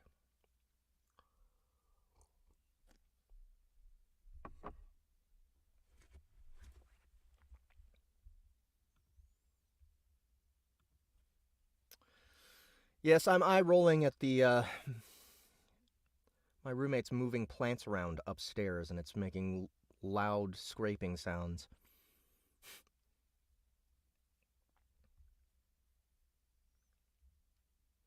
Starts around 7 o'clock. Is that how they would say that? 7, like 07 parentheses, or colon 00?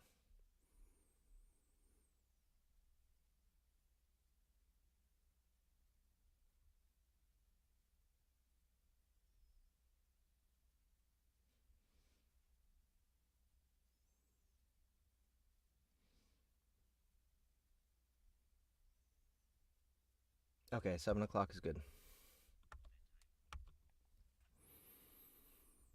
Yeah, so you've got time, The Ueshi female said, glancing at the white.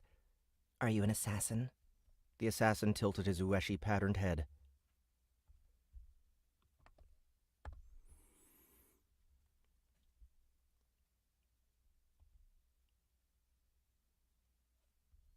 Don't tell me this Kongi managed to find the funds to hire you. Don't tell me this Kongi managed to find the funds to hire you. He's my contract. The Ueshi blinked at him, then blinked at Joe, then back at the assassin. Well, he's got some osmium testicles, doesn't he? She glanced back at Joe. Your species has testicles, right? Yes, Joe said, his face reddening. Well, This should be interesting. The Ueshi leaned back in her chair, considering. And he's using you to get them out? He gestured at the assassin. Unfortunately, yes. Huh. The Ueshi... The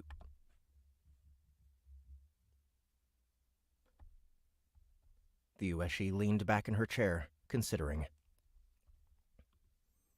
Nope, I already said that.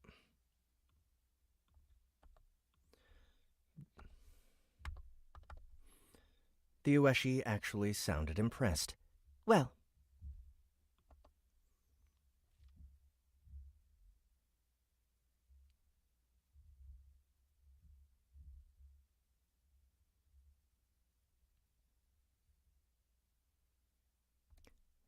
your chances just went up quite a bit. Still think it's a fool's errand, but if you've got him... She considered, her blue fingers tapping against her face. Tell you what. Tell you what.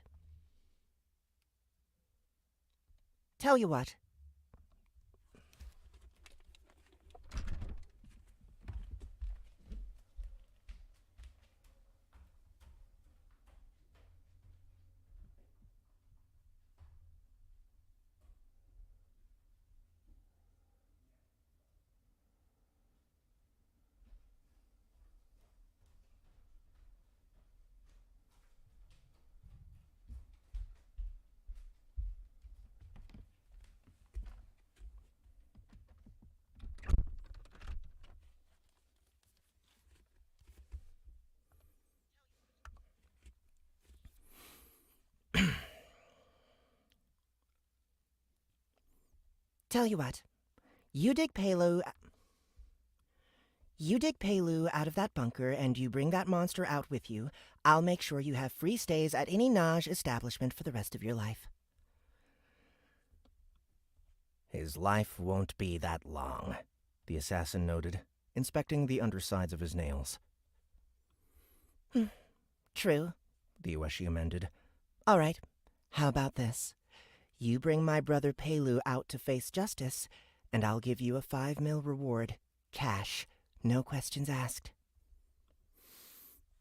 Joe held up a hand. Hey, I really appreciate the offer, but I only want to get my friends out alive. And unharmed, the assassin added. He gave Joe a hopeful look. Or was that no longer a stipulation? It's a stipulation.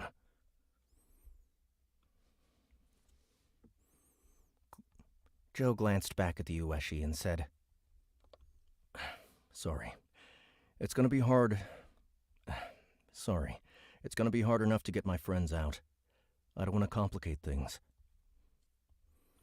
There's a little-known family secret that Pelu would like to keep quiet that I think is probably relevant here, the Ueshi said, seemingly unconcerned. You see those turrets? She pointed at the ones facing in at the hotel grounds. Yeah? They are run by a crew of Hebbet up in the security overlook, but they're also programmed not to fire within a rod of wherever Pelu is standing.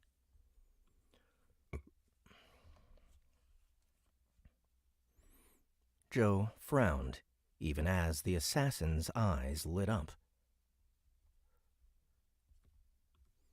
Oh, well, that makes things easier. He turned to Joe. Looks like you'll be earning an extra 5 million before you die, human. Wait, Joe said, scowling at them. I don't see...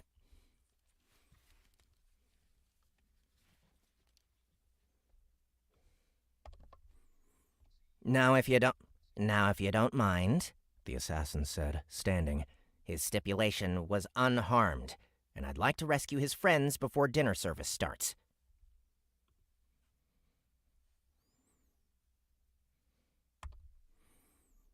You bring Pelu out, and I'll make sure you have an excellent existence before you die, the bejeweled Ueshi said.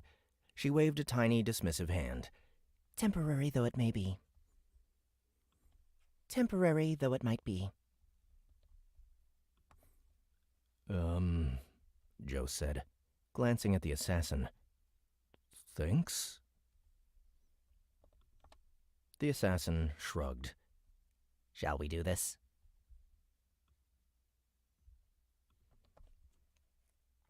Joe started to stand. No, you. Nope, you stay here, the assassin said. I must go change my pattern. I'll meet you in the casino in 23 ticks. Slot machines straight inside, all the way to the back on the other side of the pit. Oh. But how will we... I'll find you. You humans stand out like a dasha in a field of tacky. 23 ticks is cutting it really close. The assassin gave him a flat look. I have to change my pattern and knock out 46 guards on the ground floor, drugging them, because you won't let me kill them, so it will take longer. He cocked his head. Would you rather I killed them? No, Joe said, swallowing.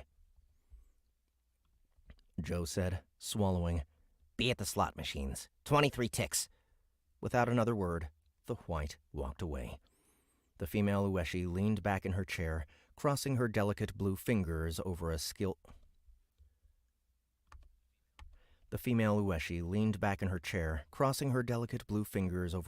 clad knee, her cerulean eyes watching her thoughtfully.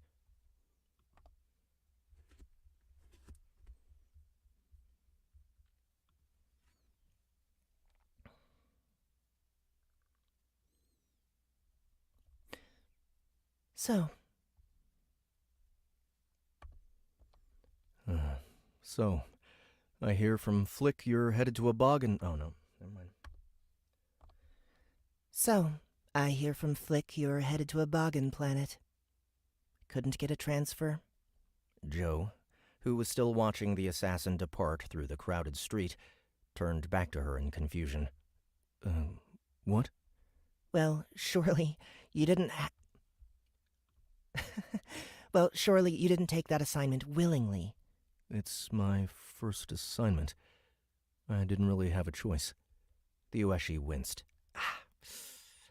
Well... She reached forward and took a sip of her neon blue drink, watching him over the rim. I have advice when dealing with the Baga. Oh, yeah? Joe leaned forward. Yeah. She set the glass back upon the table a little too hard, her lips suddenly tight. Don't. For the first time, Joe saw that three of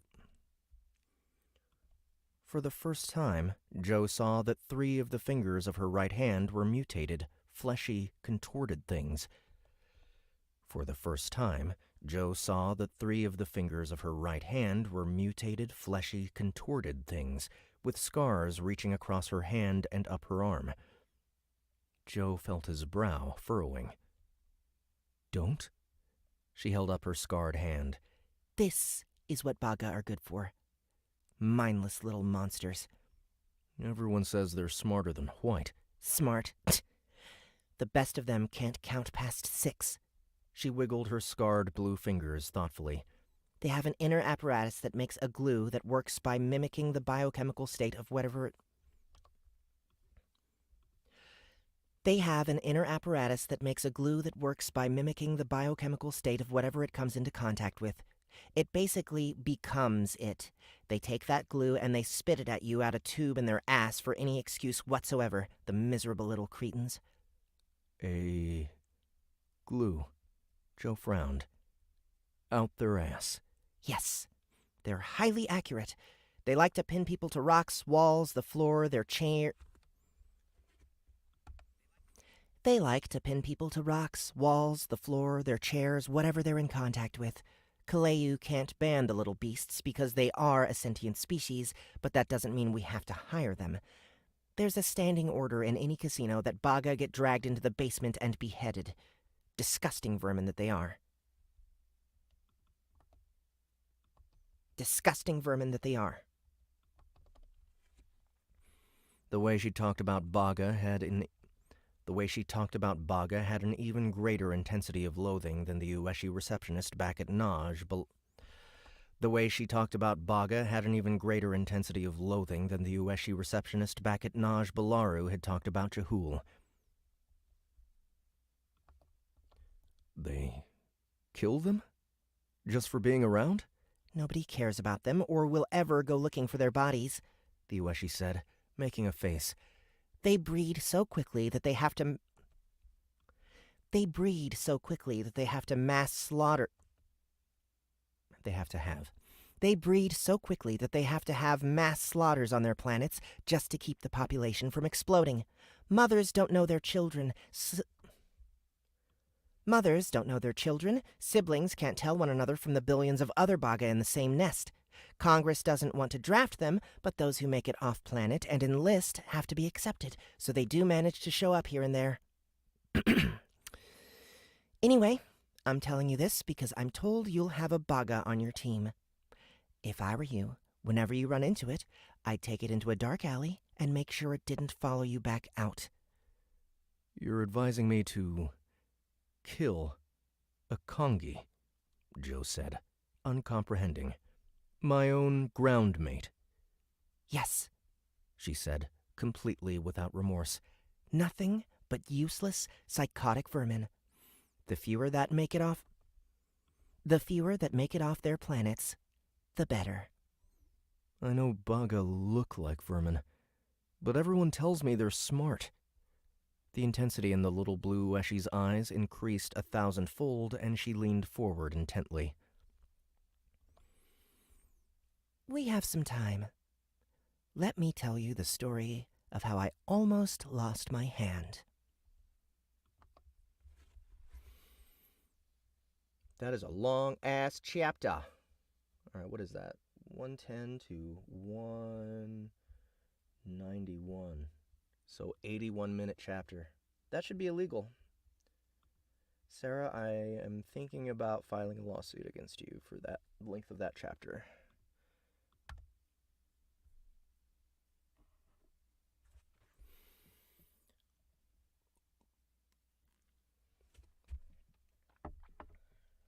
Yep, it's happening.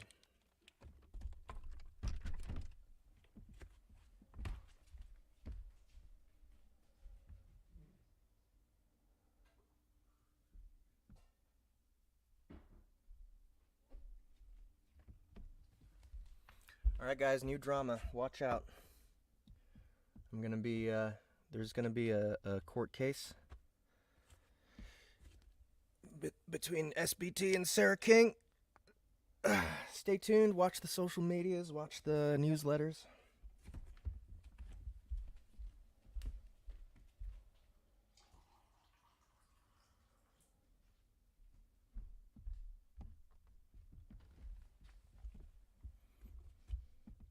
I think, I don't know, maybe some kind of labor laws. There might be some kind of labor laws that we can figure out.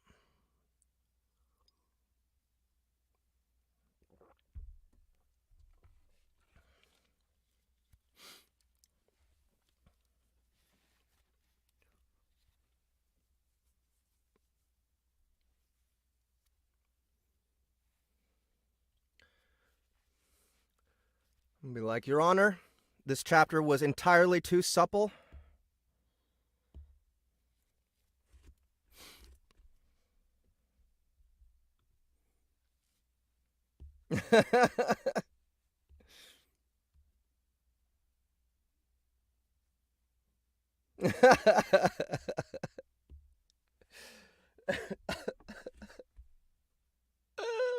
Oh man.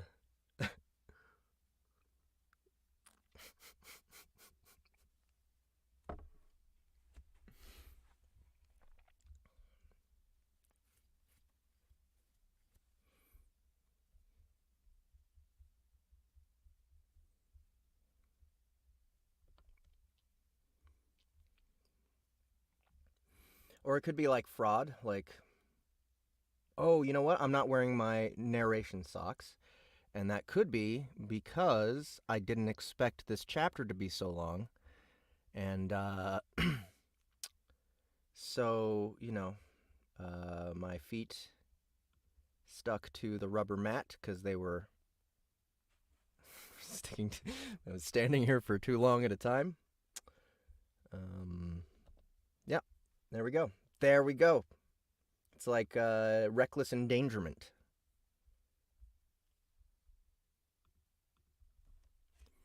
Chapter 4. 0 marked. To kidnap a ninja.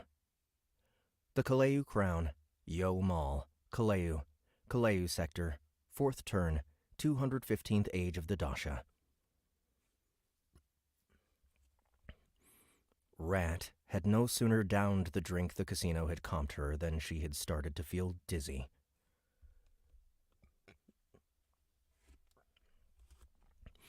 At first, she'd thought the bartender had gotten the human drink mixed up and added something for an ureki or an ueshi, but then she saw the 2 huge Hebet thugs in casino uniforms sidle up beside her. One of them glanced at her, then at its companion, and said, They said wait 9 ticks. It's been 9 ticks. Think it's working yet?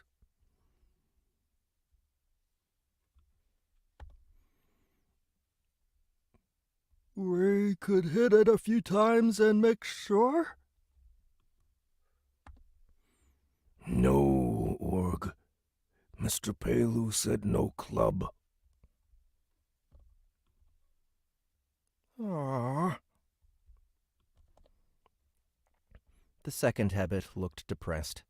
Then, perking up, he held up a massive bald hand and gave the first a questioning look.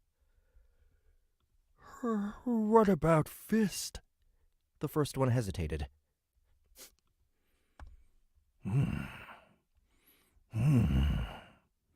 Never said no fist, he said, with a considering look at Rat. Hey, you guys better stay back, Rat slurred. Rat slurred, trying to stand. I'm a Plan Ops Kongi.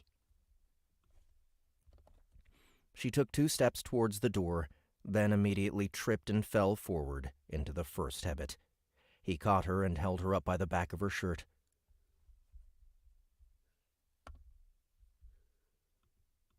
You see that, Org? It just attacked me. Urg nodded enthusiastically. Wait a minute. No, that's... wrong one. Oh, you see that, Org? It just attacked me. Urg nodded enthusiastically. Chuckling, the first Hebet punched her hard enough to send her stumbling back across the floor and sprawl into a gaming table, spreading chips and making the participants grab their drinks in disgust.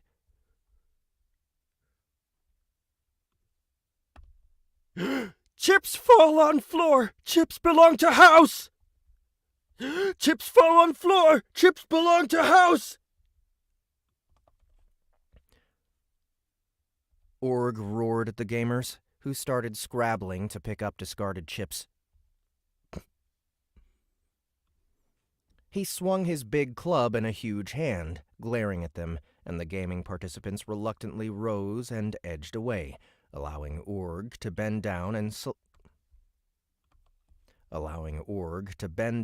collect a few hundred credits in chips and stuff. Fuck me. He swung his big club in a huge hand, glaring at them, and the gaming participants reluctantly rose and edged away, allowing Org to bend down and collect a few hundred credits in chips and stuff them in his pockets. He didn't do a good enough roar.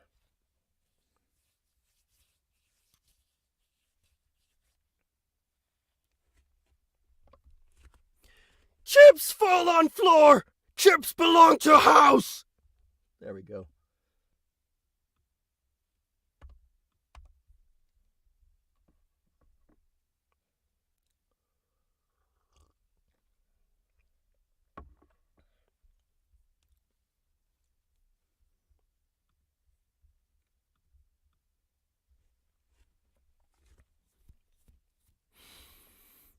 As he did, the first Hebbit yanked Rat off the ground.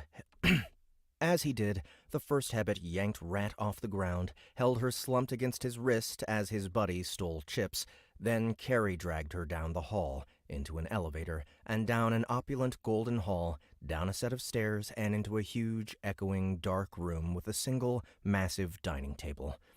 Rat was barely conscious when she was dumped in a seat facing a fat, shimmery dressed Ueshi male, whose head crest was accented by a single gold ring.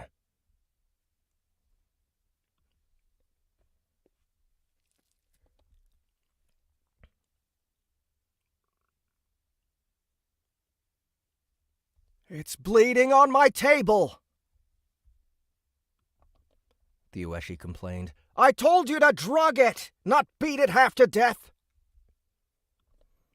In front of him was an exquisitely crafted delicacy of some sort, which he gingerly took a taste of with a two-pronged iridescent fork.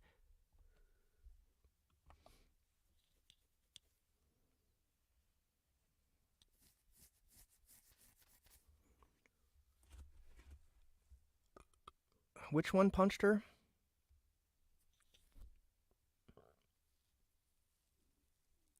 Okay, it was the... Not Org. Org is the one with this voice. Okay. It attacked Hebbit. The one who had punched her said defensively, shoving a big thumb at himself. Hebbit protecting Hebbit's self. Uh-huh. The Ueshi was watching Rat, clearly not believing his underling. He took another bite of the delicate dessert, then, wiping his mouth, shoved the fancy plate and fork aside. I bet you're wondering why you're down here, he began. Rat groaned and touched her temple, which was split where the Hebbit's horny knuckle had impacted it. Her fingers brought back blood. Dizzy, she lowered her hand and squinted at the Ueshi, trying to make her eyes focus on him. I brought you here because he assures me that all humans have an extraordinary ability with numbers. The Ueshi paused.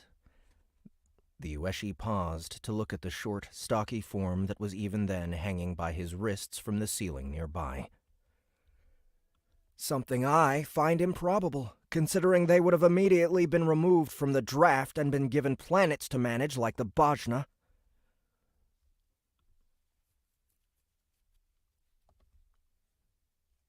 No, it's true, a naked little Bill, who wasn't really little when Rat got a good look, shouted from his predicament.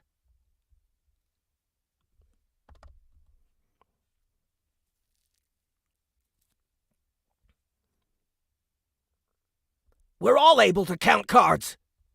We're all able to count cards. Let me find him. Okay, he's in chapter 2.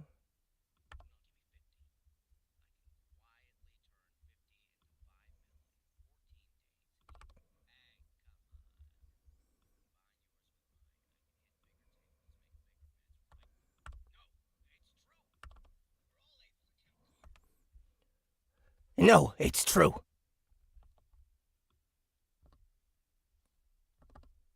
No.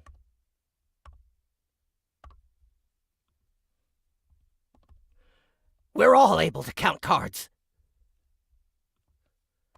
He's lying, Rat said, wiping her bloody fingers on the table, leaving 3 long red smears. Can I go home now? The Ueshi froze upon seeing the blood on the table, then tossed her his napkin. Rat tossed the napkin on the floor. Look, I just stopped in to see what all the hubbub was about. I'd like to go now. Clean up the blood, the Ueshi said. Rat glanced at the Ueshi, who she was still seeing as 2 separate Ueshi seated at 2 separate tables, then at the huge Hebbit lining the wall. At least 20 of them.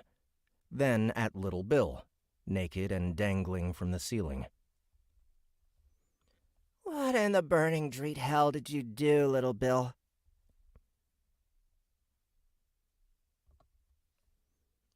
Don't you burning call me that, you sootbag Ferg! Little Bill shrieked, flailing. Well, obviously you did something, Rat said, gesturing to the fact he was hanging like meat in a slaughterhouse. He thought I was counting cards! Little Bill cried. But as we both know, that's impossible because I have literally no ability to count more than a baga. Right, Rat?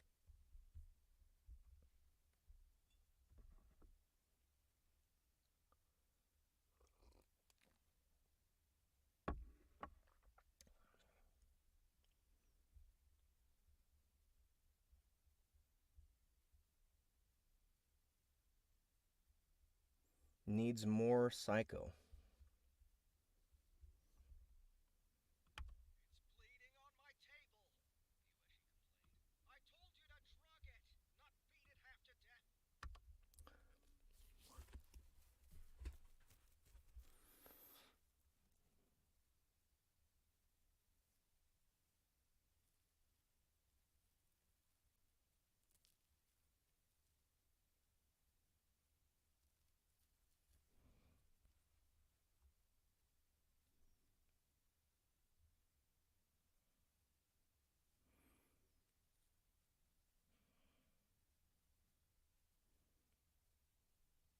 Hmm.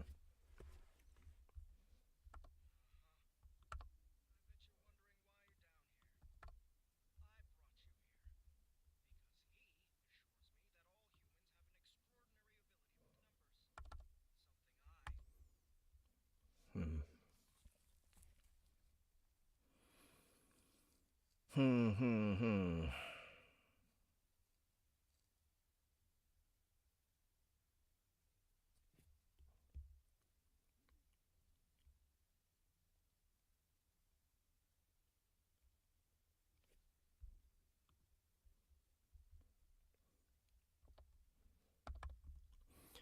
It's bleeding on my table.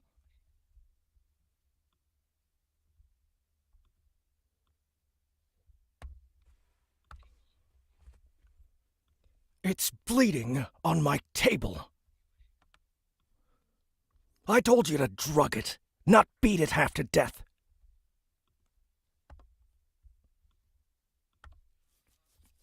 Uh-huh.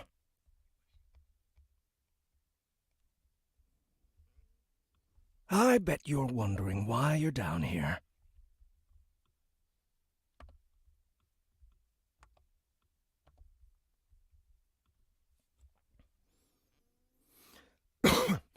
I brought you here because he assures me that all humans have an extraordinary ability with numbers.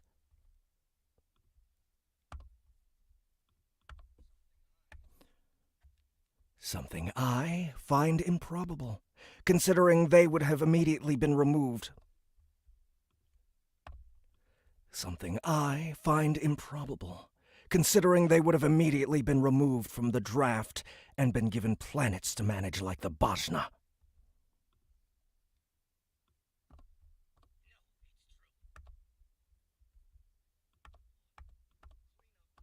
Clean up the blood.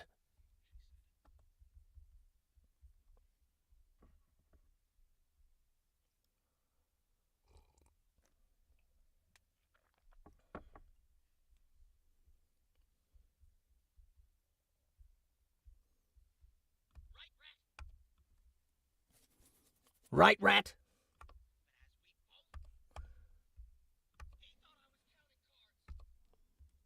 He thought I was counting cards.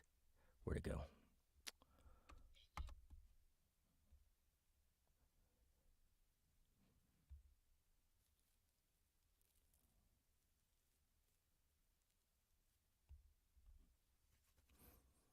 He thought I was counting cards. But as we both know, that's impossible because I have literally no ability to count more than a baga. Right, Rat? Uh-huh. Sounds like they pegged you pretty good, Rat said. Her head was clearing somewhat. Plan Ops made them take metabolism boosters to break down drugs faster than normal, and the Ueshi was starting to come into focus. So, what do you owe them?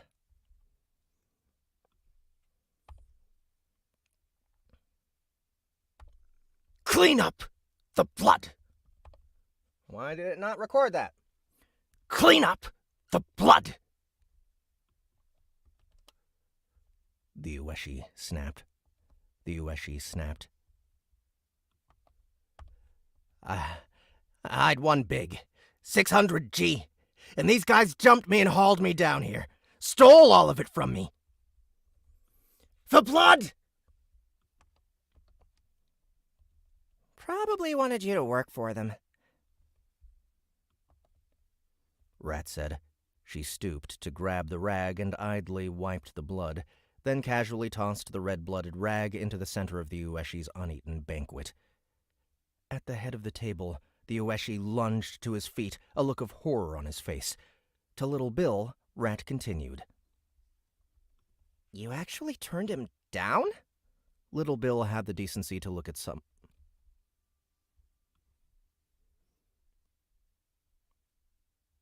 It says Little Bill had the decency to look at somewhat abashed.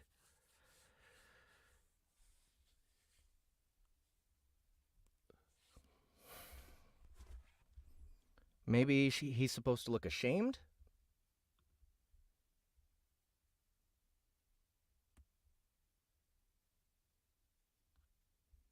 More in control of himself. He's like going on about blood.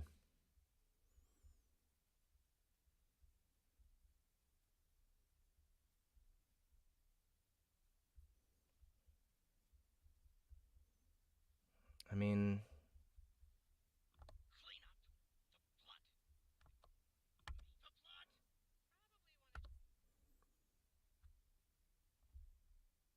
But he's like repeating himself over and over and they're not listening. Okay, well, answer my question about the narration here. It's obviously a typo and I don't know what to do. Little Bill had the decency to look at somewhat abashed.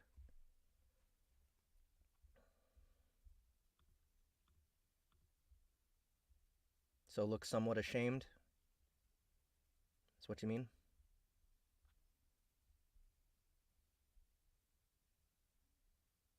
Just to look somewhat abashed. Okay. Let me look that up.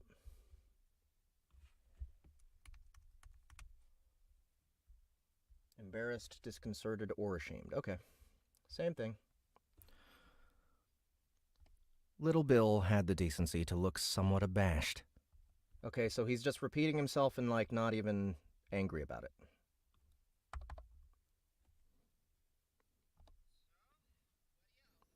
Clean up. It says he snapped. I don't know.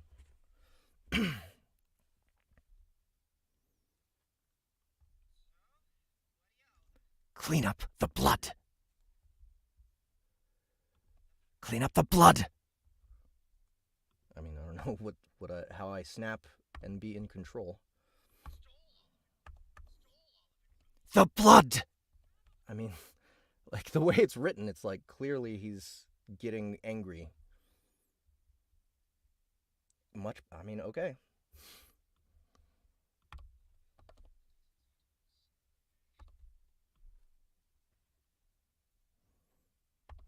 I already worked for the mob once. Plan Ops was turning over a new leaf. Didn't want to go back to that soot. So you told him to grab another human? Rat demanded.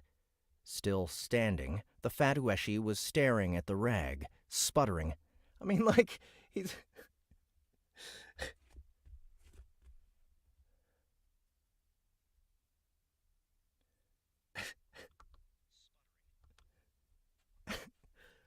Like, you're telling me he should be in more control, and the text is telling me the exact opposite.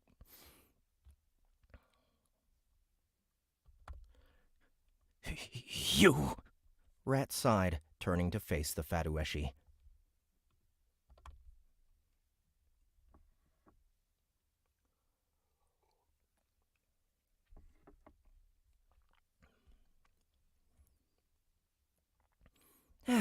So here's how this is gonna go down. She casually picked up a knife from the table. You're gonna let me and my friend here go, or I'm gonna kill all your habit and slice that prodigious gut of yours open to see what's inside. The Ueshi's head crest rippled with a gasp.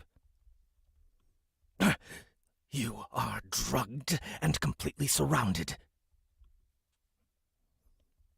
Rat yawned, and testing the heft of the knife, glanced at the habit around her. So? One more time. Rat yawned, and testing the heft of the knife. Rat yawned, and testing the heft of the knife, glanced at the habit around her.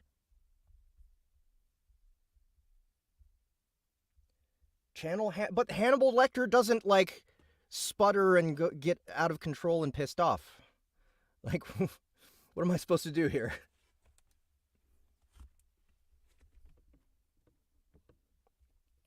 It's saying that he's sputtering. It's saying that he's losing control. So I don't know, how do I lose control and be in control at the same time?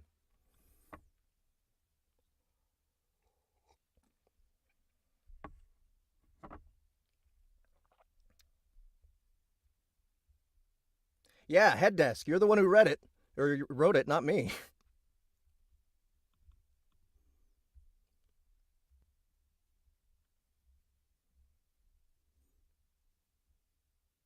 Very light on losing control.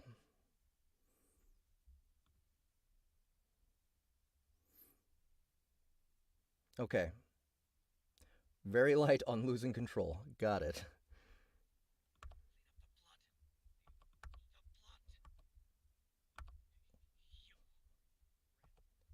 And go light on sputtering? Like, how light on sputtering?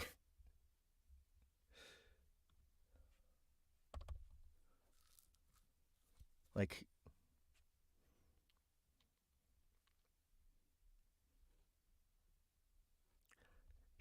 You.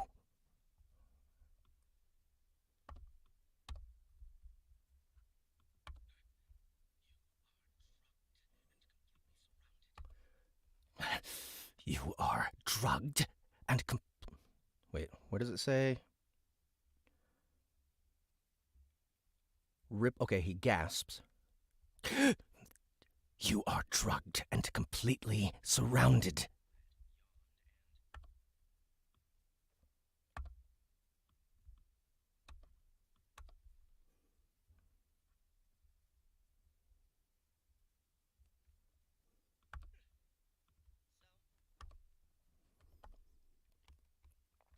The Ueshi's mouth fell open, and he took a hesitant step backwards. Humans were, to Rat's benefit, a completely new species to most congressional citizens, so they had no idea what an average human was capable of. Just give me a couple more ticks to get my head to stop spinning, Rat thought, still keeping a cool countenance as she scanned the room. So why'd you bring me down here? I barely know this guy. Had a class with him in plan ops. Humans are so rare, the Ueshi said, his tone totally insincere.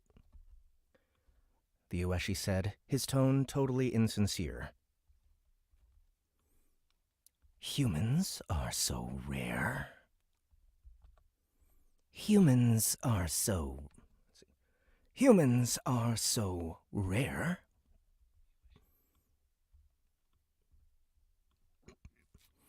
We assumed you were working together. We're not. Rat, no, you have to help me! Little Bill cried, hyperventilating above.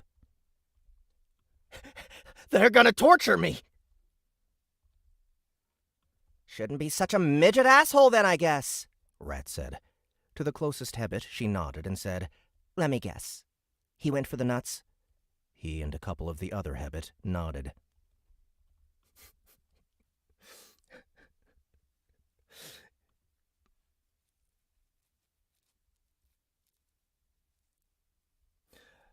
I like the idea of them covering their nuts, like, when she asked that, instead of nodding.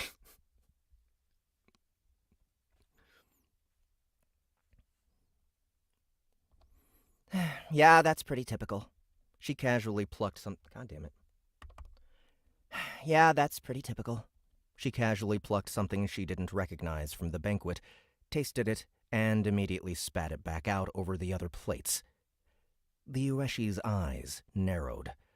Rat picked up something small and red, gently squeezed it, then put it back. Rat picked up something small and red, gently squeezed it, then put it back down when it oozed juice approximately the same color as blood. To the Ueshi, Rat said, So why'd you really bring me down here? 'Cause I can tell you right now, those Dasha offering exorbitant prices for black market human breeders would not live very long if they bought me, nor would anyone trying to get me to their care.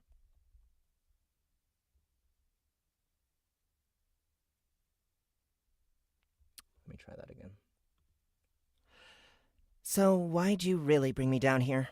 'Cause I can tell you right now, those Dasha offering exorbitant prices for black market human breeders would not live very long if they bought me, nor would anyone trying to get me to their care. Nor would anyone trying to get me to their care. The Ueshi's blue-green head crest fluttered suddenly. Oh, Rat said, popping something else in her mouth and chewing on it thoughtfully, nodding appreciatively once the flavor similar to grapes hit her. and they sterilized me in the draft. She spat out what was left of the morsel onto the tabletop. And they sterilized me in the draft. So I'm not a breeder anyway. At the head of the table, the Ueshi stiffened all over, big blue eyes fixed to the slurry of masticated food. So?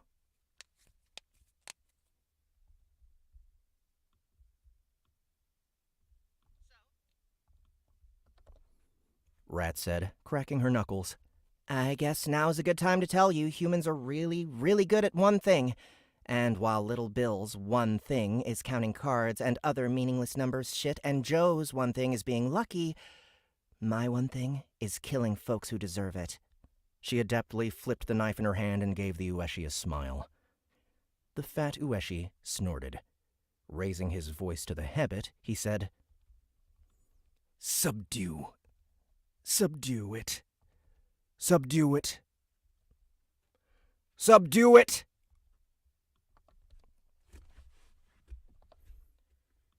Subdue it! Rat, ready for it, lunged into motion.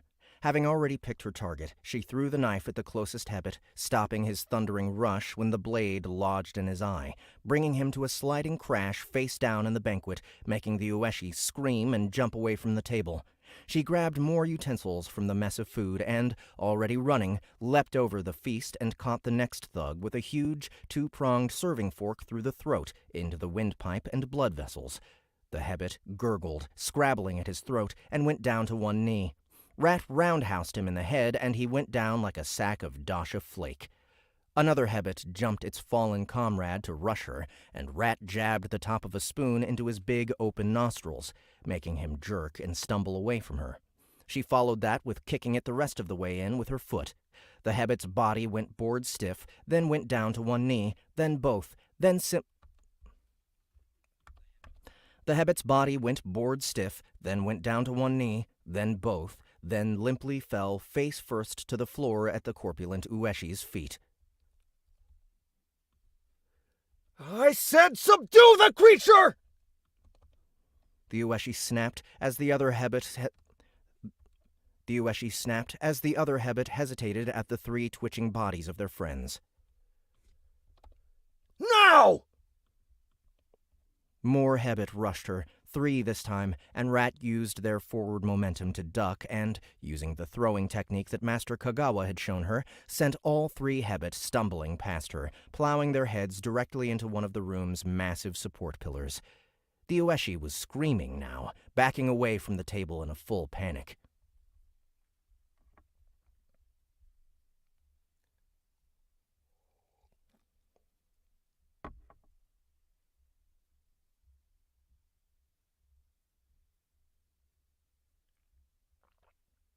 Oh, you want me to do that? Okay.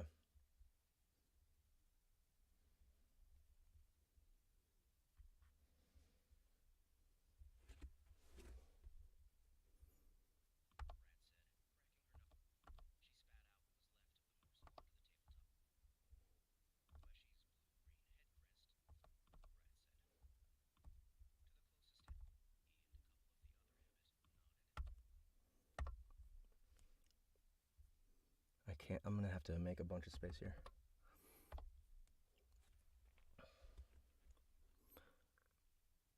Wait a minute. Okay, cool. He and a couple of the other Hebbit moved their big hands over their crotches almost reflexively. There we go.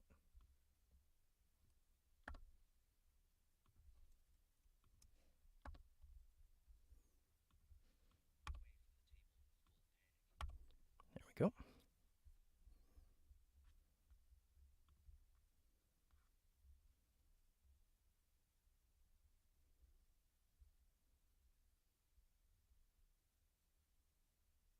Yeah. Yeah, sure. She's like going. She's sobering up really quickly. That's the thing.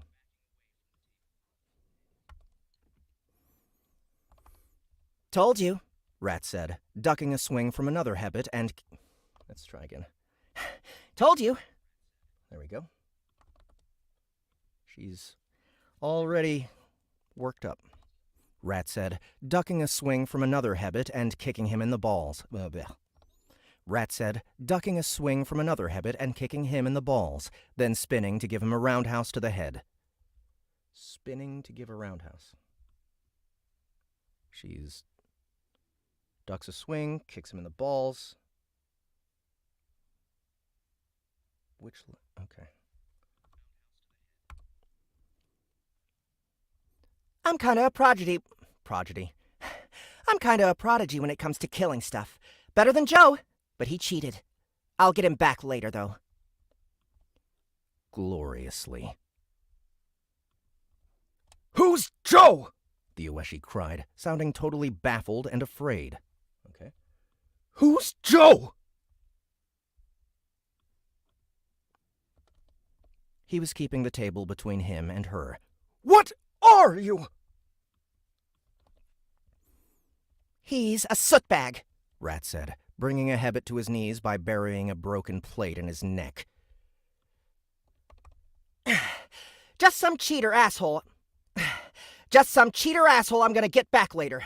A dick! A gigantic dick!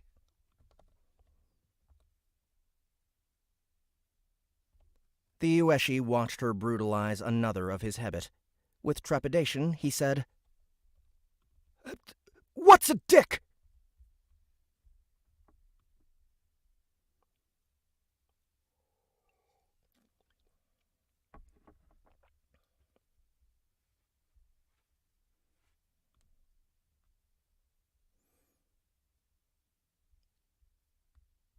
What kind of kick? Yeah, so a roundhouse is a very standard kick. It's like it's usually from the rear leg, and it's like straight. Like if you ever watch Muay Thai, when people are like doing most kicks in Muay Thai are roundhouses. So if you want to do a spinning kick, a wheel kick, or a heel kick.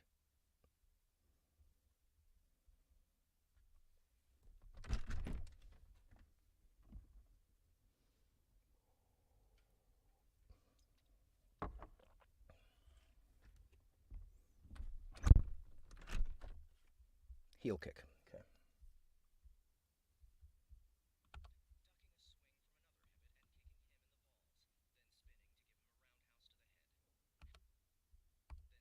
Then spinning to give him a heel kick to the head.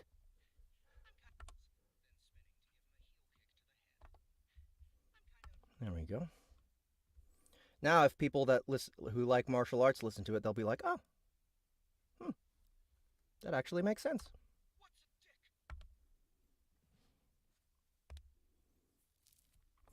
A walking, talking penis who isn't as good as he thinks. A walking, talking penis who isn't as good as he thinks he is. Rat ran up the wall and backflipped over the Hebbit who had tried to grab her, then kicked the confused thug in the spine before it could turn to face her. There was a loud crack, and it sank immediately to the floor as its legs went out from under it. Rat jumped over him, scrabbled back over the table, and grabbed one of the meat hooks hanging against the wall and slammed it into a pursuing Hebbit's ear. Fuck. Fucking burp.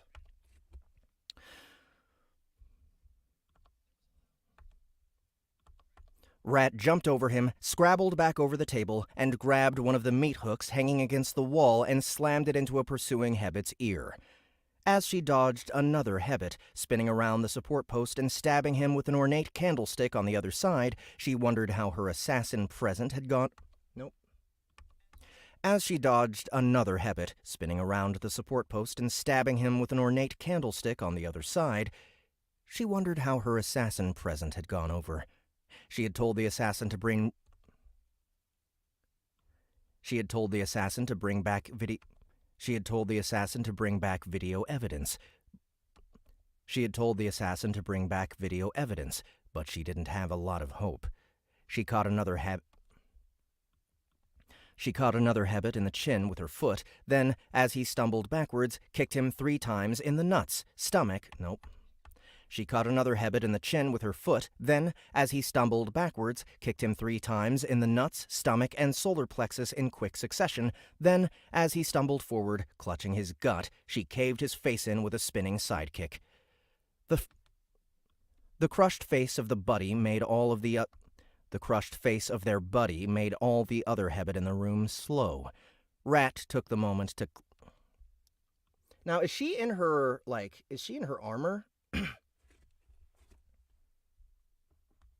Is she in her, what do you call it? Kongi fucking Iron Man shit?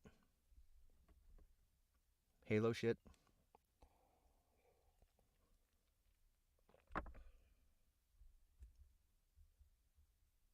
Oh, okay. How's she killing these... How's she doing all this stuff, then? These things are like 3 times her size, right?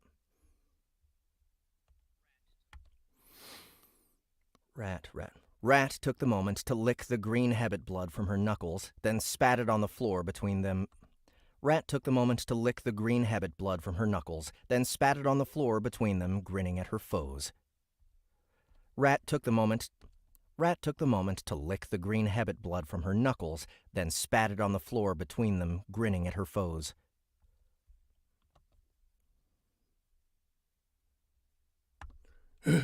It crazy, boss, one of the thugs cried, backing away, shaking its wide-eyed head. It use feet like Ueshi use hands.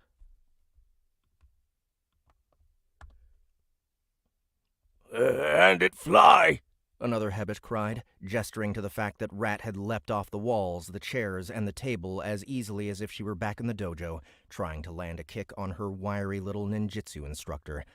The other Hebbit nodded, their tiny eyes wide in terror. It doesn't fly! The fat Ueshi snapped. You wanna bet? Rat took a moment to bend down and grab one of the downed Hebbit's clubs and examine it. Basically a glorified nail bat. It was way too big for her to wield effectively. The knife, however... Dropping the club, she yanked the huge hunting knife from the dead Hebbit's belt. Dropping the club, she yanked the huge hunting knife from the dead Hebbit's belt.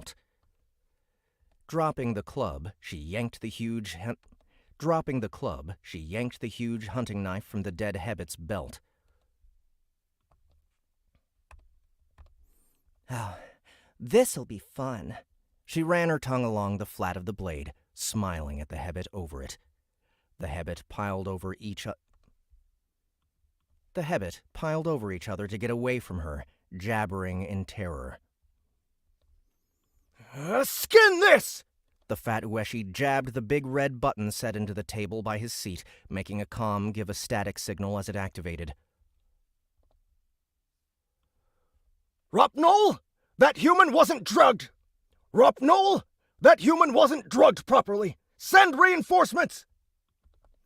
He shouted to whoever was on the other side. There was a huge sigh over the comm, and someone said,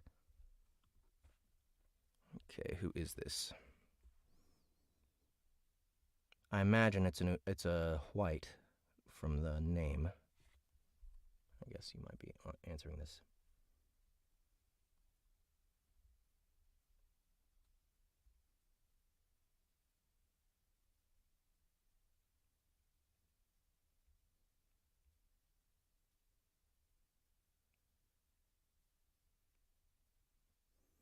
I see. Okay.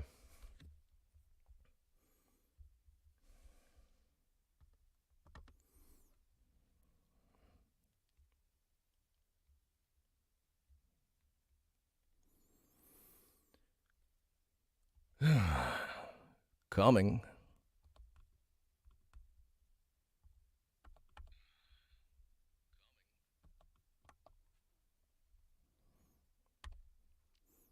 So, Rat said, turning to the Ueshi. you're the boss, eh? She started towards him. The Ueshi stumbled away from her, scrabbling for something in the folds of his shimmering robe. Watching it, Rat frowned, thinking she recognized a white assassin's weapon. That better not be a... He drew the pen-shaped object from his clothing, and Rat tensed. Soot! She ducked as the Ueshi aimed it at her, dodging just in time to avoid a tiny, sliver-sized dart that embedded itself in the table. Soot! Soot! Rat scrabbled towards the pillars, desperate to get behind some cover. A moment later, a little dart hit her in the back, and she immediately felt her feet go numb. Burn me! Okay, it says she cried, but it's italics as if it's thought.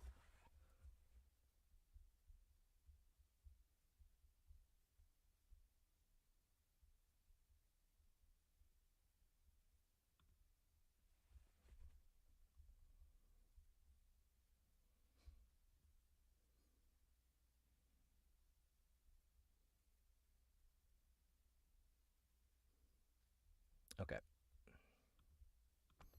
Rat thought. He was carrying an assassin's weapon. Why was he carrying an assassin's weapon? She still had a good grip on the knife. But, like her feet, her fingers were numbing. She stumbled to dodge behind the pillar, only to be grabbed in a headlock by one of the remaining Hebbet. Immediately, Rat's vision dimmed and she choked as the massive green-gray bicep cut off the blood supply to her brain. Damn, she thought, stabbing the Hebbet a few times in the arm. It ignored her, screaming, I got it, boss! I got it!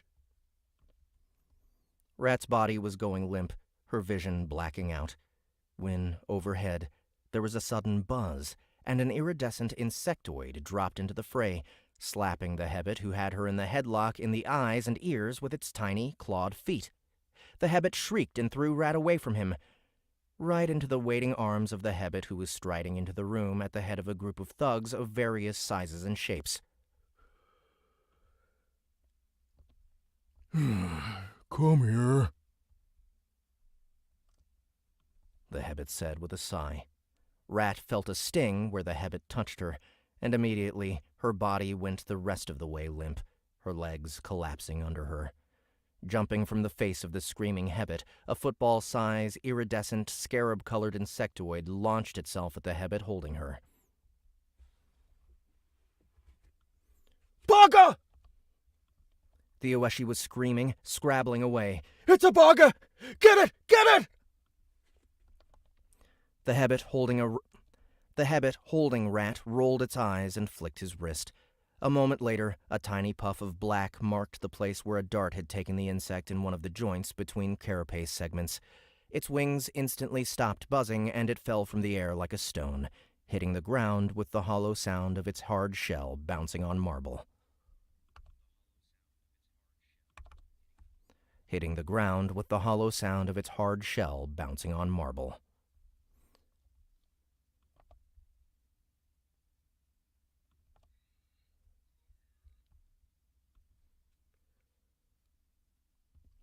Now, that wasn't so hard, The Hebbet said, in a highly intelligent voice that clearly did not belong to a Hebbet. Okay. So it's not in Hebbet voice anymore. Okay, so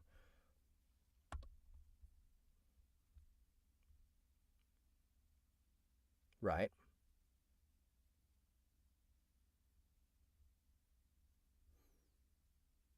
Okay, so even before that first one, or even at that first one.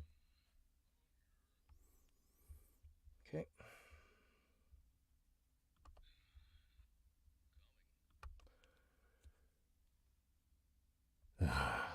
Come here. Come here.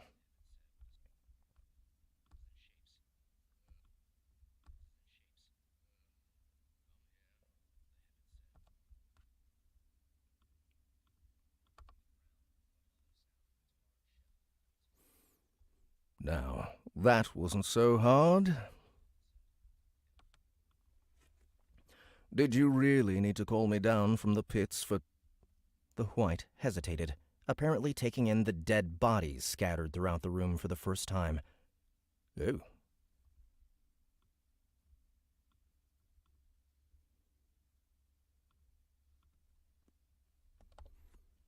He lifted Rat up and looked her over, clearly impressed. This did that. He gestured at the 8 dead Hebbet and the one crawling around with only his upper limbs working. I want it dead! The Ueshi snapped. Well, I want to hire it, The White said, peering into Rat's face thoughtfully. Are you plan ops trained? Marvin? Rat could only manage a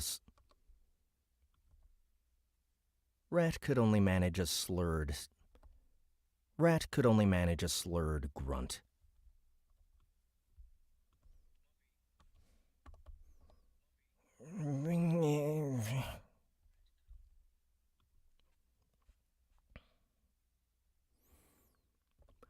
That hard-to-please bastard.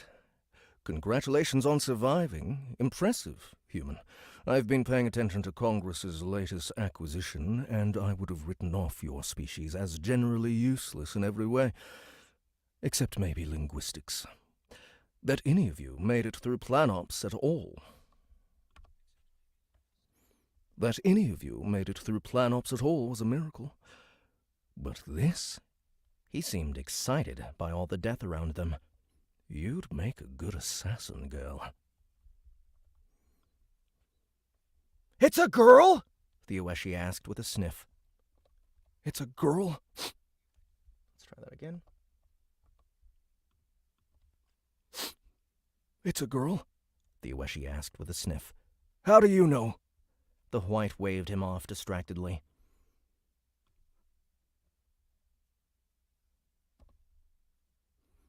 You want to work for me? You want to work for me?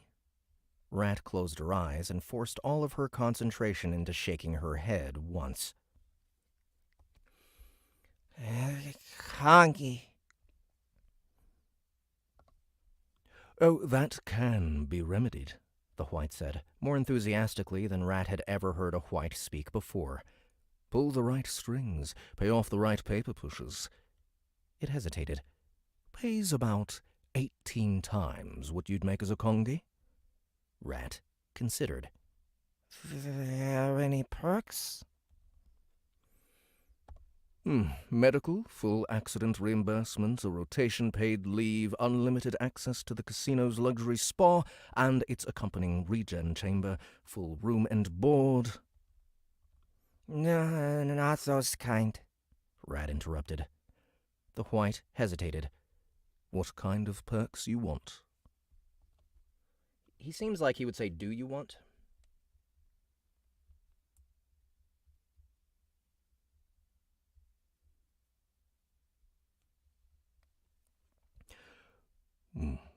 What kind of perks do you want? Rat glanced at the Ueshi. The kind where I get to punch my boss in the face for being a disgusting sadist with bad taste in food. The White blinked at her, even as the Ueshi's eyes narrowed. Kill Her, the Ueshi gritted. I think we'll just give her some time to think about things, the White said hastily. Okay, let's try it again. I think we'll just give her some time to think about things. I think we'll just give her some time to think about things. I think we'll just give her some time to think about things. There we go. Hold her a minute while I deal with the bogger. He held Rat out to the Hebbet, then went over to check the insectoid alien that was even then very slowly inching its way across the floor with slow, ungainly movements. Squatting beside it, he glanced sideways at Rat. This is a friend of yours? The insect's wings buzzed. And the little translator on its back said, Alright, so we'll go with this, and let's automate this thing.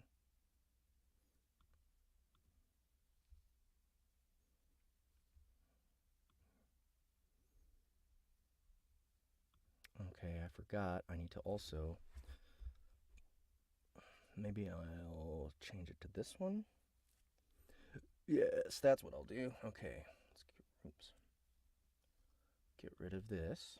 Or I'll just use that, of course. Put some reverb on it. I think. C is reverb, yep. Chorus.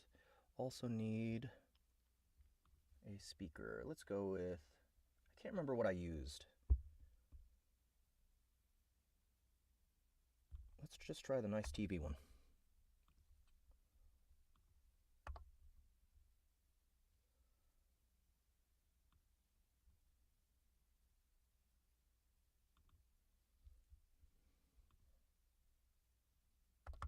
Okay.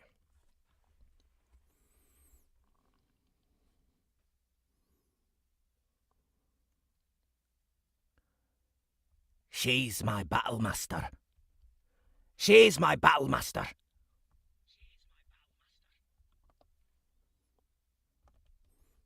Inwardly, Rat grimaced.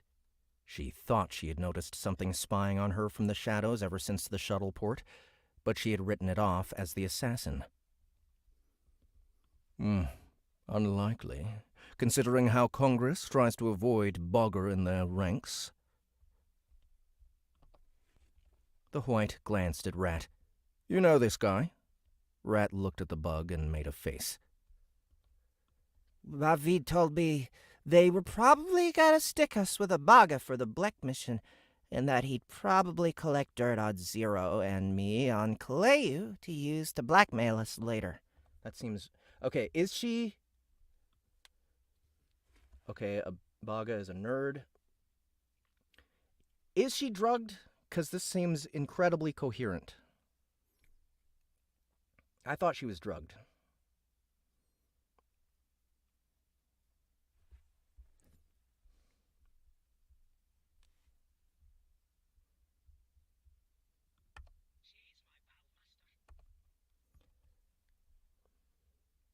She's my battlemaster!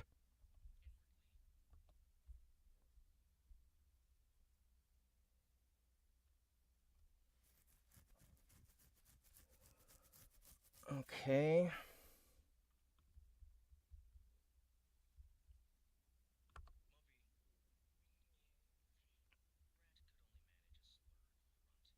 Okay.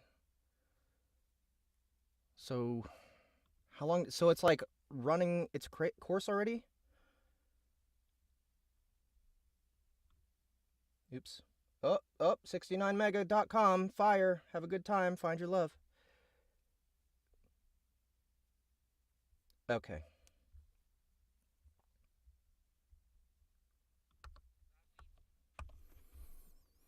All right. I'm going to let her shake it off here. Mavin told me they were probably gonna stick us with a baga for the Black mission. And that he'd probably collect dirt on Zero and me and Kalei. Fuck. and that he'd probably collect dirt on Zero and me on Kaleu to use to blackmail us later. Oh. Sucks to be you. You sure you don't want to work for us? A few hours with this little shit?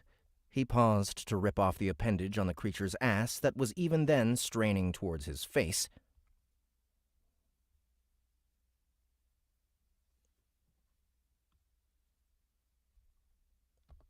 Like, is he actually ripping it off, or is he going to rip it off?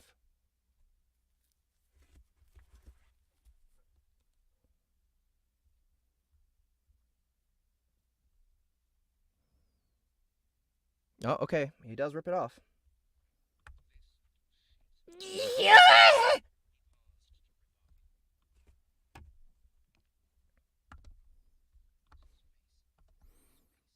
And you'll be cured of wanting to be a congy ever again. On the off chance they'll... And you'll be cured of wanting to be a congy ever again. On the off chance they'll station you with one.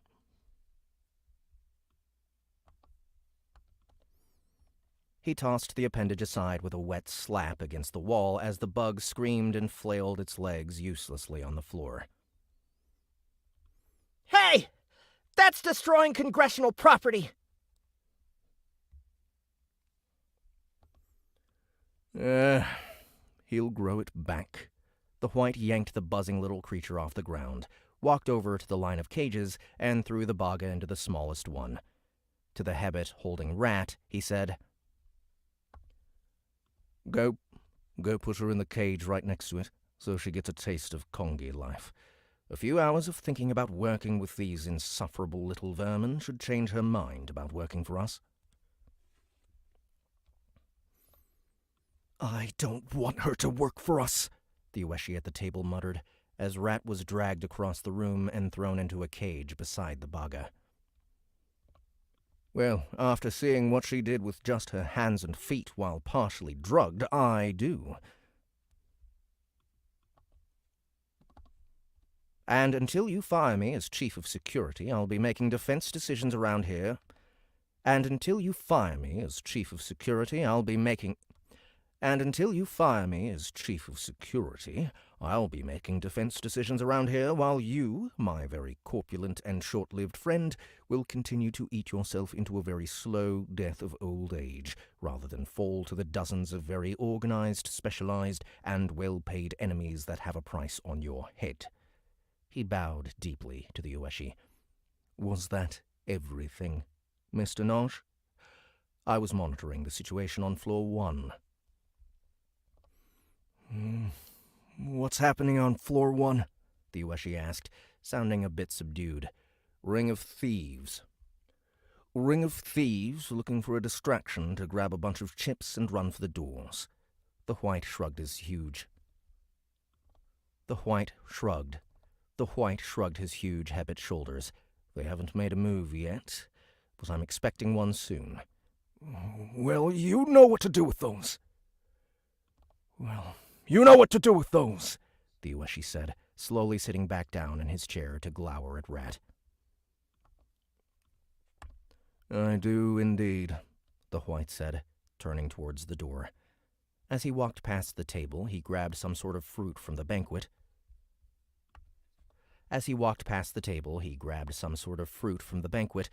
bit into it, then spit it out in disgust. Ugh! You actually eat this? He demanded. Tastes like bile. He carefully set it down on a dead habit that was still slumped over the table, patted the corpse, and walked off. And send someone in here to clean up the mess, the Ueshi snapped. I'm security, not a janitor, the white said, without slowing. Come on, guys, he said, gesturing to the 6 habit who had stopped at the door to inspect the scene laid out before them. Habit who, at their easy movements and intelligent eyes, Rat realized probably weren't habit.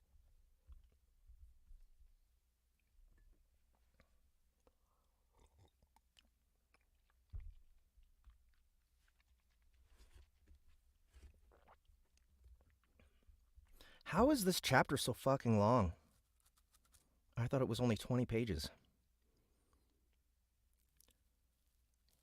Okay, it is only 20 pages.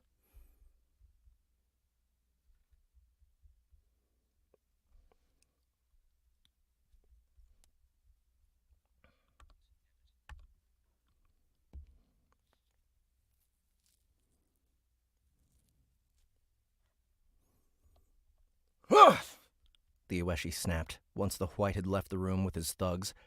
I can't believe I pay him for this impertinence. I want to hear him.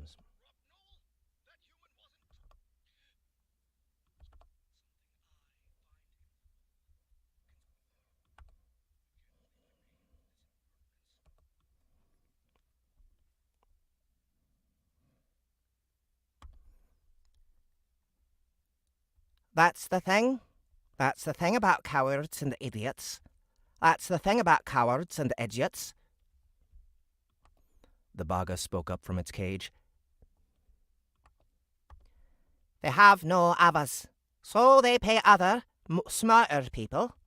They have no abbas, so they pay other, smarter people to stick the world to their will instead.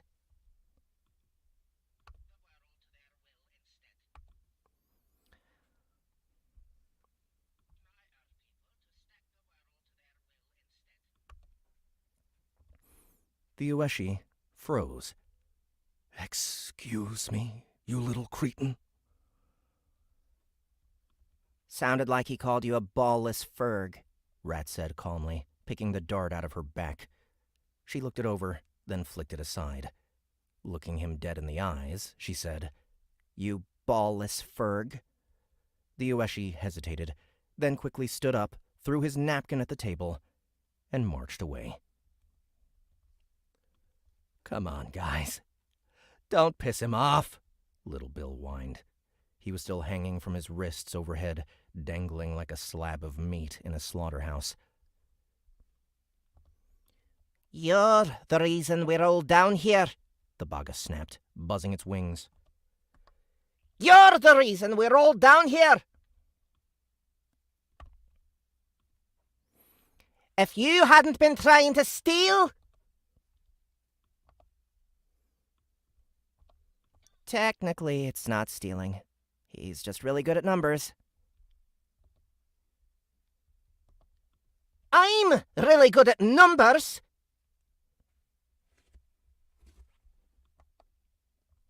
The Baga sneered.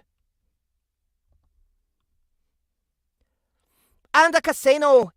And a casino is impossible for even me to beat. He's clearly just stupid.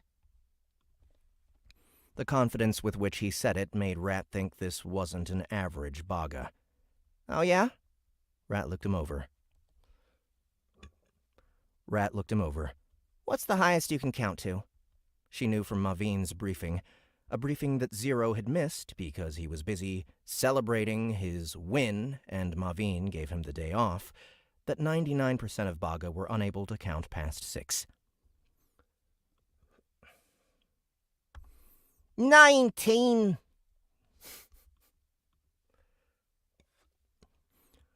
The Baga said immediately. More than that, dumb jerk, for sure. He gestured with a little clawed foot at Little Bill, who frowned. 19 isn't. Little Bill began. 19? 19 is amazing, Rat interrupted, casting a sideways glance at Little Bill in warning. The last thing they needed on their mission was a butthurt Baga sabotaging their every move. You must be some sort of prodigy. The Baga held his head up high against his scarab-colored carapace. I am a savant. It's true, he said solemnly. Yet you risked your life to save me. I'm honored. You were very brave to come to my rescue. Thank you, Baga. Oh, brother, Little Bill muttered. Little Bill muttered, and she could hear his eyes rolling. Oblivious, the football-sized Baga made an elaborate little bow with his head and front legs.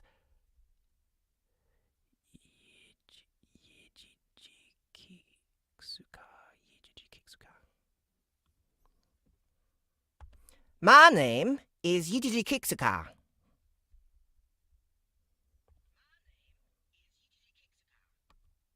Okay, good. Rat grimaced, already knowing she wasn't going to be able to pronounce that. Pleased to meet you. I'm Rat. She reached out through the bars to offer her hand. File says your real name is Layla, The Baga said, gingerly touching her hand with a tiny clawed leg. You don't like your real name? You don't like your real name? Rat narrowed her eyes, realizing the Baga was probably fishing for information he could use against her later. I've always been called Rat. Why? The Baga insisted. He seemed genuinely interested. Dude, what is going on here? How's this chapter not over yet?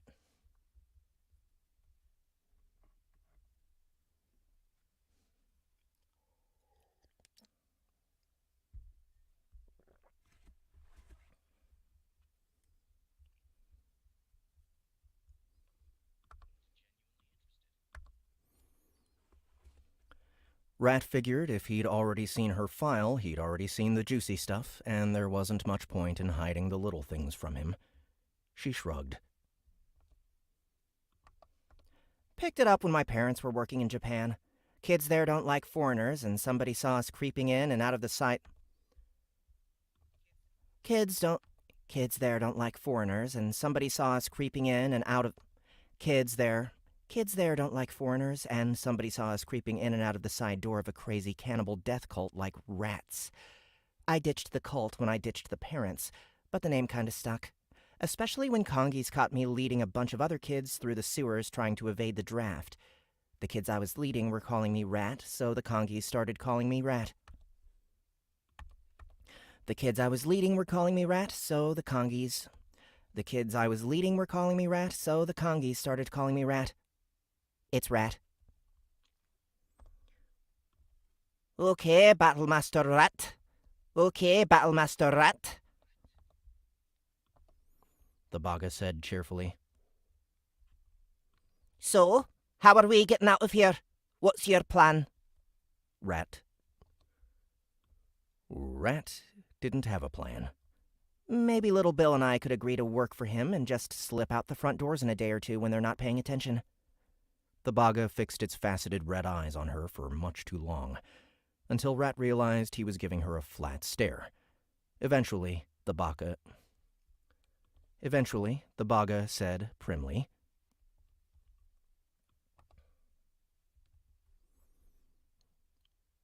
I know that your species is more or less average on the spectrum. I know that your species is more or less average on the spectrum. I know that your species is more or less average on the spectrum. I know that your species is more or less average on the spectrum, but those were white in pattern. And I know that your species is more or less average on the spectrum, but those were white in pattern. And of course they'd keep you from escaping, probably with a targeting system embedded in your spine that will trigger the auto turrets. Fuck. This is really fucking hard. Probably with a targeting system embedded in your spine that will trigger the auto turrets. Trigger the auto turrets the moment you step outside your designated work zone. I know that your species is more or less average on the spectrum, but those were white in pattern, and of course they'd keep you from escaping, probably with a targeting system embedded in your spine that will trigger the auto turrets the moment you step outside your designated work zone. I know that your species is more or less average on the spectrum, but those were white in pattern, and of course they'll... And of course, they'd keep you from escaping. Probably with a targeting system embedded in your spine that will trigger the auto-turrets the moment you step outside your designated work zone. Let's hear that.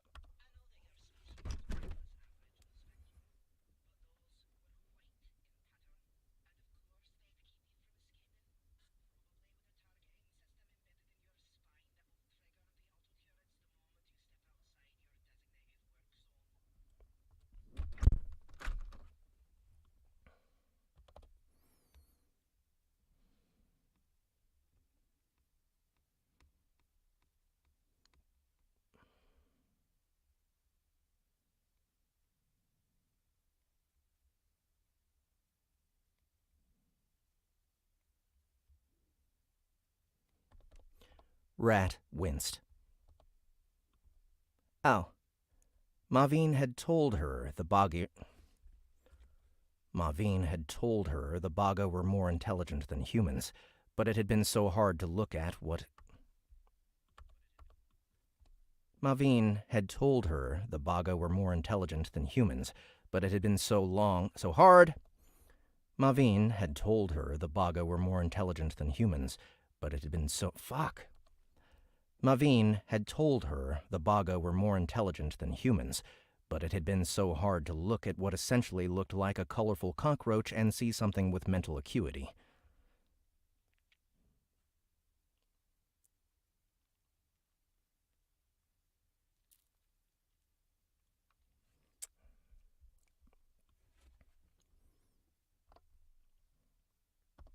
So, do you have any other stupid ideas? Or you want to hear my plan? Let's hear it. Get Commander Zero on the phone. We'll have him put out a call to Congies in the area. Little Bill, you might have to... I'm sorry, you little soothead, Little Bill interrupted. What did you just burn and call me? A midget, the Baga said, unconcernedly. Immediately, Little Bill started to writhe in the air like a worm on a hook, struggling and cursing as he kicked and swung. Anyway, the Baga continued to rat, we need to get Zero to start a war. Rat grimaced. I'm not calling Zero. She would rather die than be rescued by Joe fucking Dobbs. To Little Bill, the Baga said, You're gonna convince Pelu Noj to let you call Zero. I'm pretty confident he's attracted enough to the female that he'll come in...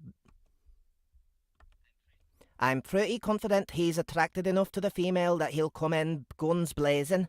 I'm pretty confident he's attracted enough to the female that he'll come in... I'm pretty confident he's attracted enough to the female that he'll come in guns blazing with 200 Congies, just like in training. I read his file. He's a badass. Rat felt herself prickling. I'm a badass. Joe's a cheater. That's not what the file said. How the soot did you get a hold of our files? I paid someone 20 credits to give it to me. Rat frowned. Just 20? Yeah, great deal, right? The Baga chittered. She said she made a great deal. She said she made me a great deal. From the ceiling, Little Bill said,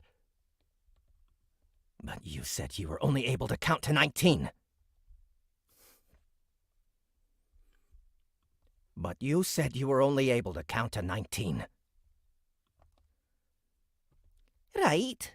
So I gave an Ueshi hacker 20. She said it was only 40 turns worth of credits, which is like nothing. I can make that in a day. You really are stupid, aren't you? And you're short. And I'm gonna gut you when I get down! Little Bill snapped. He started struggling again, grunting as he strained against the ropes holding him aloft.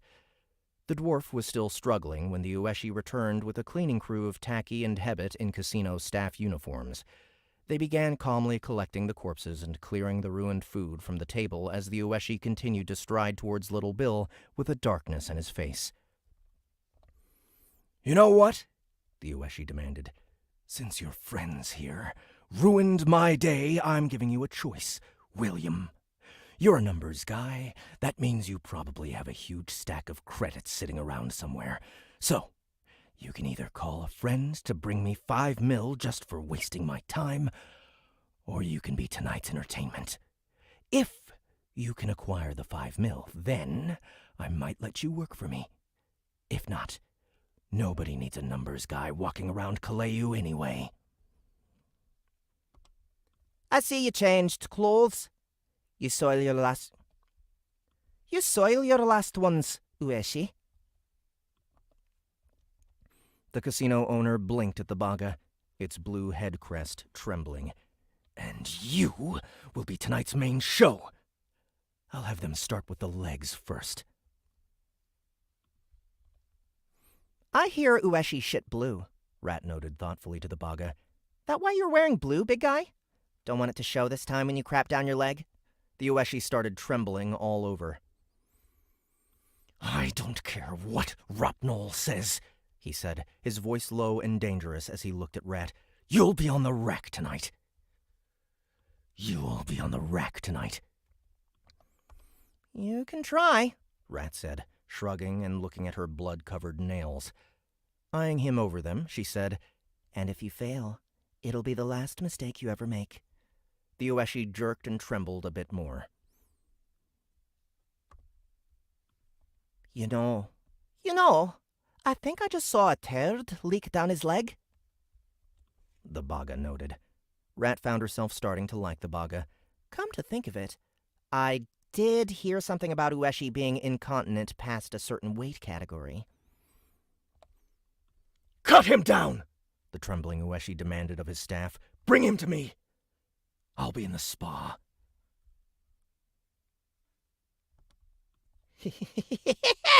Washing the shit off your leg, you mean?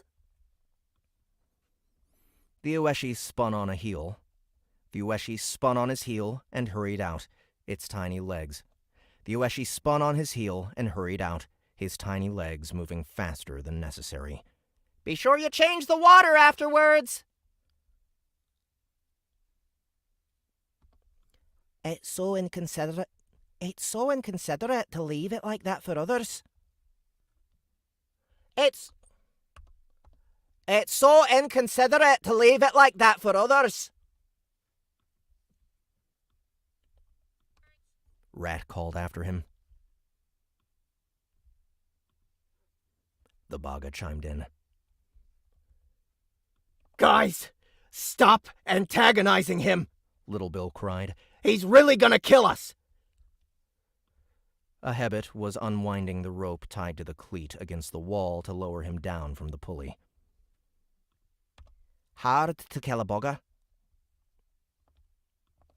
He's not gonna kill me. Little Bill, who... might as well. The Baga said. The Baga said. Rat said. Little Bill, who was slowly being lowered to the floor, frowned at her. How did you know? How do you know? Rat said, thinking of the tiny gray alien that had accosted her in the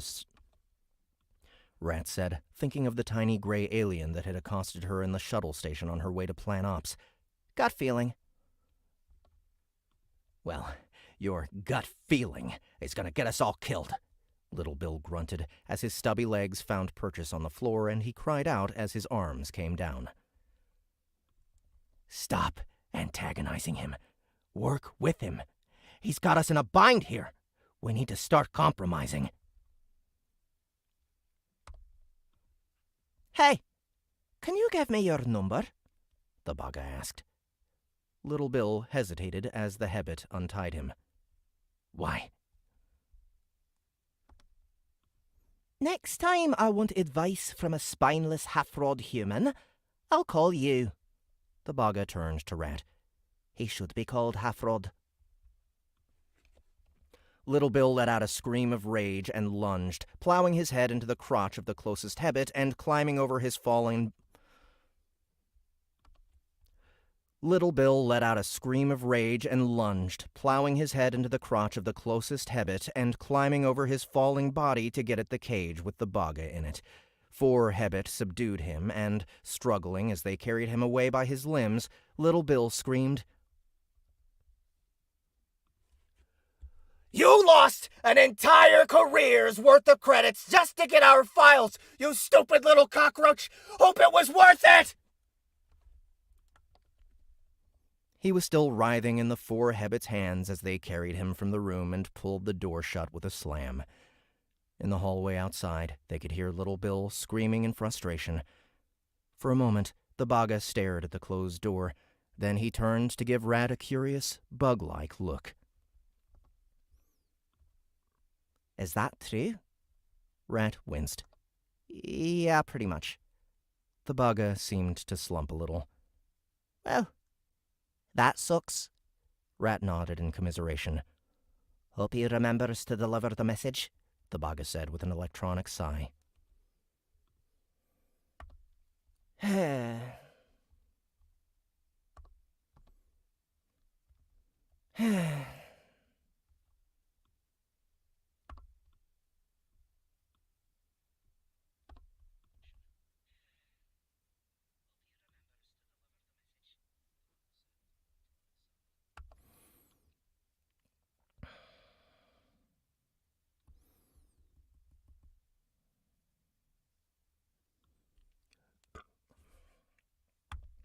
We really are in trouble unless Zero rescues... God damn it. We really are in trouble unless Zero rescue... We really are in trouble unless Fuck me. We really are in trouble unless Zero rescues us. Rat stiffened all over at the word rescue. I have another plan for Zero. The Baga climbed up the walls of its cage to hang from the ceiling, still peering at her with curious, faceted red eyes. Oh, yeah? Yeah.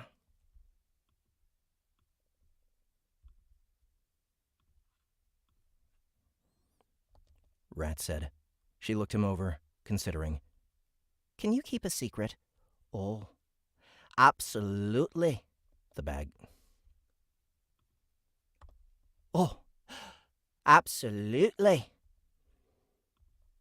The Baga said, sidling closer to her in his cage. I'm made of secrets. There we go. All right, awesome. Right before 2:40. Okay, guys, that's it for the cold read today. I'll be narrating some more of this later. Let's see. It's already 1:45. Wow. I was in here for 3 hours and 10 minutes. Jesus. Okay, this was only supposed to be like a hour and a half stream. So that's why I was like, what the fuck? Why is it 20 pages takes forever? So anyway, you guys have a good night. Thank you so much for coming and hanging out. If you want to listen to me narrate some more of this later, join our Discord server. You can find a bunch of links in the description. So the Discord server, you can find Vampire Queen by Sara King. That's on sale on our on soundbooththeater.com right now. You can find all of her Tales from the Battered Mind. You can find Audible links to the rest of this series. There's all sorts of stuff in the description below, so check it out. Oh, and also, please go check out Seance High Falls on our platform. It is free. It's the first episode. Next episode is happening tomorrow. So, yeah. You guys have a good one, and hopefully I'll be seeing you a little bit later today. Bye.